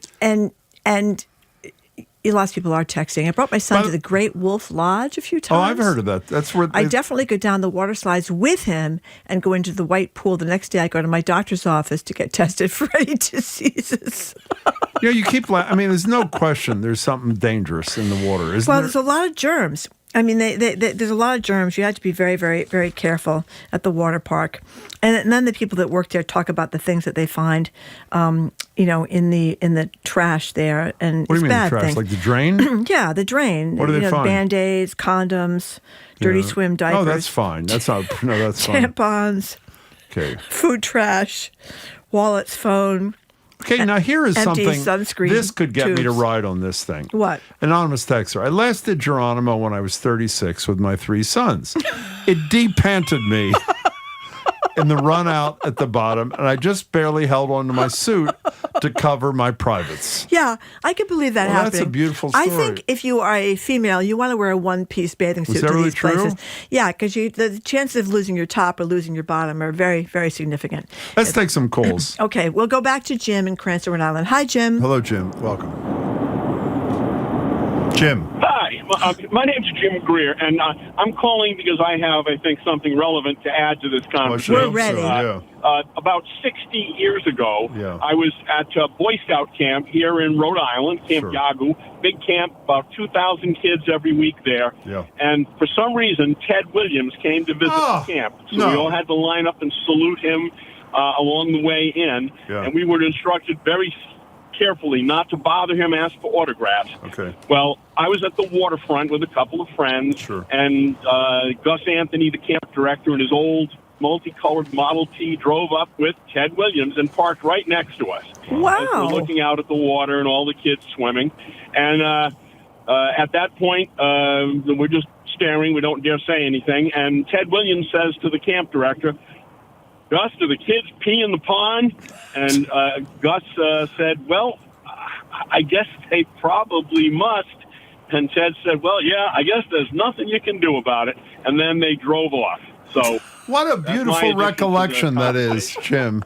Jim, that was is a great. lovely story. Thank you for sharing that. I'm Thank with you Ted Williams on for this the call. thing. Now, one of the texters is saying that Geronimo Ride has been taken down up at Water Country. Are you serious? Yes, because you would be completely airborne for a couple of seconds, falling at nearly a 90-degree drop before getting caught by the slide. But the one next to it is still there. What's that one And called? this texter says they remember a lot of guys hanging around because it had the feature of dislodging bikinis. That's why I said Is that you should really be what very happens careful. there? Yeah, I could see it happening. that's a Yeah, whole so you'd be thing there. better off to wear a one-piece tight-fitting suit. So you You ever wouldn't have see any- somebody's bikini come off? No, I never saw. Well, how do you know I that never saw- happened? Because the texters, well, you can tell by the rush of It's the water. the rush it could of the be, water? It could be an embarrassing. You know how people have that nightmare about coming out of the water naked? No. Well, yeah, people have that nightmare that they're coming out of the beach. They're at the beach And they're all naked? They don't forget their bathing suit. Well, that's horrible. It's a recurring dream, Jim. Okay, here's Laura and in this could come Cohasset. true for you at Water Country, and I don't Okay. think you'd want to have it happened. Laura in Cohasset says, I taught my kids too well. They did not pee in the water. So I had to stand in the long, hot lines to the gross, wet bathrooms with each of them a few times a day. I always wanted to ask them, why is this the one thing I tell you not to do? They listen to me about because it's gross, they said. That is a fabulous, fabulous text from Lauren Cohasset. Thank you very much for that. Now, every time our staff says they have new sound, it never turns out well. But should we try it anyway? Sure. They say that our staff has obtained exclusive audio, this is going to be horrible, of Canopy Lake Park's namesake, whatever that means. Here it is. This is our most desperate hour. Help me, Obi-Wan Kenobi. You're my only hope. That's actually fairly funny. That was pretty good. That was pretty good. Fairly funny. Waterways apparently was featured in the movie The Way Back, Way Back, where awkward teen finds his place to fit in, working there for the summer. So says Alex from Watertown. Okay, Scott in the car. What do you think, Scott? Hello, Scott. I think that there are two types of people in this world. Yes. People that pee in the pool, and then people that lie about peeing in the pool. these water parks are just large urinals. So I'd never take my kids there. By the way, I should have said what you said. Everybody pees in these things. Scott, that was an excellent call and much needed in this conversation. But John from Thank you Beverly very much. makes another point. How about the slippery bathrooms, the slimy bathrooms, people walk in and out of in their bare feet? So gross, I can't even finish my lunch, says John. By the way, Beverly. that is a real, in all seriousness, that is a real problem. And that's what Lauren Cohassa was talking about, too. The bathrooms... And particularly urinals, which I assume you don't use in bathrooms at the beach. Yeah, they're gross. generally fairly disgusting. Apparently, the Waterways was in a second movie. What's that? Yeah, The Grown-Ups with Adam Sandler. Adam Sandler. The Way Back was with Steve Carell, and The Grown-Ups was Adam Sandler. Says a movie fan from Mattapoisett. Thank you very much. Sam Rockwell was the grown-up, John says John. Sam Rockwell's the and he grown-up, knows everything. Yeah, he does. Okay, let's go to... I won't be seeing either of those films, though. I don't mean to offend anyone. And Adam Sandler's fine. And he's from New Hampshire. Isn't he from New Hampshire? I don't know. Whatever. Pam from Medfield, you're on BPR. Welcome to the show. Hi. Hi there. Hi. I love your show. You're very nice. How are you? I think we're great. Thank you. So Marjorie brought up Great Wolf Lodge. Yeah. And it conjured up an image of, I used to love taking my daughter there in Leominster, and we'd stay overnight, and then we'd go down the lazy river. And at the time, they had all these lifeguards on the side, and I was thinking, wow, they are so meticulous about making sure no one's drowning. And then it occurred to me that what they were looking for was human feces. I knew you were going to say that. God. Of course. You've never heard that, like in a city pool? Okay. Now, Pam, Jamie just texted and said he was standing in the wave pool when the lifeguards rushed out and forced everyone out of the water. Apparently someone, did something in the adjoining kiddie pool, and they closed the thing for 45 minutes. But in your case, Pam, they just kept it open. Is that what happened? No. So they would have the lifeguards out, but then it would be like a code red where everybody would have to get out of the pool. So it would be... Did the sirens go off to warn you to get out of the pool? Let me ask you, Pam, you sound like a wonderful person. After you experience this, will you ever go back to that place a second time? Yes. We didn't go there. We went to another one. Other water parks. Good. You're an honest person. My daughter's now 20 years old. I'm done with water parks now, but it's about at the time. They seemed like fun. Pam, that's an excellent call. Thank you Here's for a texter who says, forget about peeing in the water among guests. Do you know how hard it is to call for a bathroom break when lifeguarding? Some lifeguards have a can't beat 'em, join 'em mentality. And, of course, you get to see all sorts of tattoos. Now, apparently, we have somebody who had lived the experience that Jamie... Can we take line 5 next, please? This person has some knowledge, we are told, about what Jamie and his son endeavored over the weekend. Cynthia, how do you have any knowledge of what happened? I was actually there with James over the weekend. How do you know James? Thursday. How do you know James? He's my brother. He is your brother. Oh, he's your brother. Okay. Oh, okay. That explains it. I know him quite well. Apparently. Yeah. Yeah. So what was the whole experience like at Waterwiz? Go ahead. Well, it was a trip back to the 80s for sure. Yeah. And now I have 2 kids with some sort of virus. They keep getting fever. So, just waiting for the third. to catch it. But we'll be safe if that's the only thing we caught. Yeah, that is right. such a lovely story. No, Cynthia. it's true. A virus, you're on the you don't want to get the brain-eating amoeba. So I think if you got the virus, you're ahead of the game, Cynthia. Now, Cynthia, are you the kind of person who goes down these slides with your child or children, or no? No, luckily mine have reached the age now of some slight independence. So I was just enjoying the, sitting down and observing the whole situation. Jamie is still more in the game of having to go with his child, but it was quite the scene. Now, Cynthia, one last question. If you consider this too personal, feel free not to. So we're just speaking to Cynthia, who apparently is, or at least says she is Jamie's sister. Do you have any knowledge as to whether or not Jamie himself peed or did not pee in the water? Do you know? I can't confirm that he did. I may know that his son was curious as to why it was called Water Whiz and just assumed that the whiz meant it was okay. Hey, Cynthia, we are thrilled to meet you. We love your brother. Thank you. That was an excellent call, Cynthia, who is James's sister. Gail in Attleboro points out that water parks are not for germaphobes. Chlorine and chemicals kill most of the germs, but not enough. Well, take a shower when you get home. But there's the thing with chlorine. Didn't you read in that this the thing Marjorie read from Gets Business? diluted. No. This 12 nightmarish facts in Business Insider, which is a real publication. Chlorine gas can be deadly. In 2014, more than 50 people were exposed to a harmful chlorine gas cloud at Michigan Adventure. It's an amusement water park. Yeah. And 26 people went to the hospital. Yeah, there's a lot of hazards apparently at these places. Let me tell you, a lot of injuries. The thought that I could both get a virus and buy a pizza for $50, I'll tell you, doesn't get much better than that. I mean, why wouldn't I want to do that? Faith in North Andover, you got a minute. Hi, Faith. Hi, guys. Thanks for taking my call. Of course. Thank you for calling.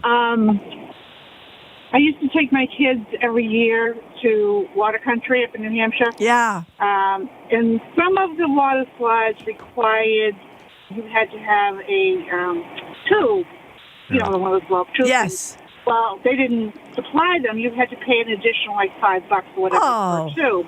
And of course, every kid wants their own tube. Of course. Every single time I went to that park, I paid for those tubes. Inevitably, if we went to a different slide that you didn't need the tubes and you left them down below, we came down the slide and the tubes were gone. Tube thievery. Every single time I went. That's a horrible story. So there's germs and amoebas and thieves, tube thieves. Hey, Faith, we're glad you added that to the conversation. Thank you. Now, we have two more crucial questions before we move on here. What are they? Anonymous texter wants to know if that's where RFK Jr. got his brain worm at one of the Water Whiz because he lives down the Cape. Yeah. And another texter wants to know if it's possible for fertile women to get impregnated in the Water Whiz. Didn't Miss Crispa, living fossil, didn't she say you can't go in a bathtub your father or brother had been in, that's right. Stay out of the bathtub after your father or brother's been there because a rogue sperm could impregnate you, and never, ever go into the pool at the YMCA. Okay, so and raise your right we had all sorts hand. of pregnant girls that said they were impregnated by the pool at the Y. No one believed them, Jared. No one believed them. Did you them. ever pee in a water park? I don't think I've been to a water park. Oh, is that true? You're a New Hampshire guy, too. But we always went to the lakes. The big maybe in the lake. Well, that's big enough. That's big enough. Or the ocean, helping. It's all over the world. It's a little fertilizer, never hurt anybody. I just don't get it. Wait, you've never done it? Not even at Kenobi Lake Park? I've never not done I believe he said Kenobi Lake Park. How can you not know? You know why? Because I was making, I don't want to, I'm sure it's fine and everybody loves it. I went once with our kids. Which one? Kenobi Lake. Canopy Lake. Otherwise, not Canopy Lake Park. No, I went to the other How'd one. it go? I went to Kenobi Lake. I went to the wrong one. How'd it go? Did you go in the water? It's not exactly my cup of tea. Let's put it that way. By the way, it's not scary because it is like the rides are like, as I said last week, I wouldn't ever do it. What do you call that thing? You go in the can do like Jim does the the rotating teacups. teacups. I can do that kind My of thing. favorite was when people come flying down the slides and then they swoop out of the slides and land on the pavement. Yeah. Flopping No, around is like that fish. true? Of They, course, oh yeah, they do that. Yeah, they do the flying leap out of. Whoops. Geronimo's all gone though. I guess. Can I just say one last thing before you tell us when your show? I only have 30 seconds to do this. Me. I watched on TikTok, which I am obsessed with, sadly, about 1 million TikTok videos on roller coasters in a row. And I want to reiterate what I said a couple of weeks ago. You really have to be a masochist to do this. They are scary. The real one, the famous ones are really scary. Okay, I'm done. What are you doing on your show? I don't think I could do it. Were you off last week or were you on? No, where were you guys? I was here. We were on I'm so vacation. sorry. What are you doing I today? know. We're back. Thank you. So we have a little Jaws sandwich, actually. Yeah. We have Wendy Benchley, wife of Peter, the late Oh, my Peter God. Benchley. Oh my That's God! great. Talking about Jaws. Talking about Jaws. I love the story about how he was upset about how this Yes. and he spent his rest of his life dedicated to preservation of sharks. She and he both went in with the great whites in Australia. Oh, We'll I talk can't about wait to that. hear this. That's great. What else? Then Mandy Barnett, the country music singer-songwriter, is performing on the Cape and talks about the Grand Ole Opry's 100th anniversary. Oh, cool. And then back to Jaws for Christopher Shaw Myers, who is the nephew of Robert Shaw. He has a new book about his my uncle. God. Yeah, super wow, fun. that is great. It is the anniversary, It right? is 50. 50th. Yeah, We did a 50th. show on that, Marty. You were here for We it. did a show. I forgot. I had to wipe it out. Okay. Jared, it's All right, wonderful to Jared, see you. Happy thank you. show thing. We'll be listening. Thank you very much. Apparently, we forgot about the water park in West Yarmouth called Wicked Waves. It is? Yeah. Pee in that Yeah. one, too. Well, they have an adult-only pool or something like that. Anyway, Okay, fine. thank you very much for They tuning have an in today. adult-only pool? I think That's the only fabulous. swim up 21 plus Okay, pool good. bar in Massachusetts or something like that. Okay, tomorrow we're going to be joined at the library by NBC Sports Boston's Tony Casey, Sky and Telescope astronomer Kelly Beatty, the mayor of Providence and the mayor of Boston, Michelle Wu, taking our questions and yours from 1 to 2. Thanks to Zoe Matthews, Aidan Conley, Nicole Garcia, Hannah Loss. Additional support from Nia Harmon. Maddie Geyer ran our YouTube stream, and our engineer who knows everything is John Nick Quah. Parker, our executive producer, is Jane Bologna, a legend now at WaterWiz, along with his little boy in Cape, or on the Cape, I should say. The Culture Show with Jared Bowen is up next. I'm Marjorie Egan. Jim Browley. Thanks for tuning in. Have a great afternoon. Hope you can tune in tomorrow.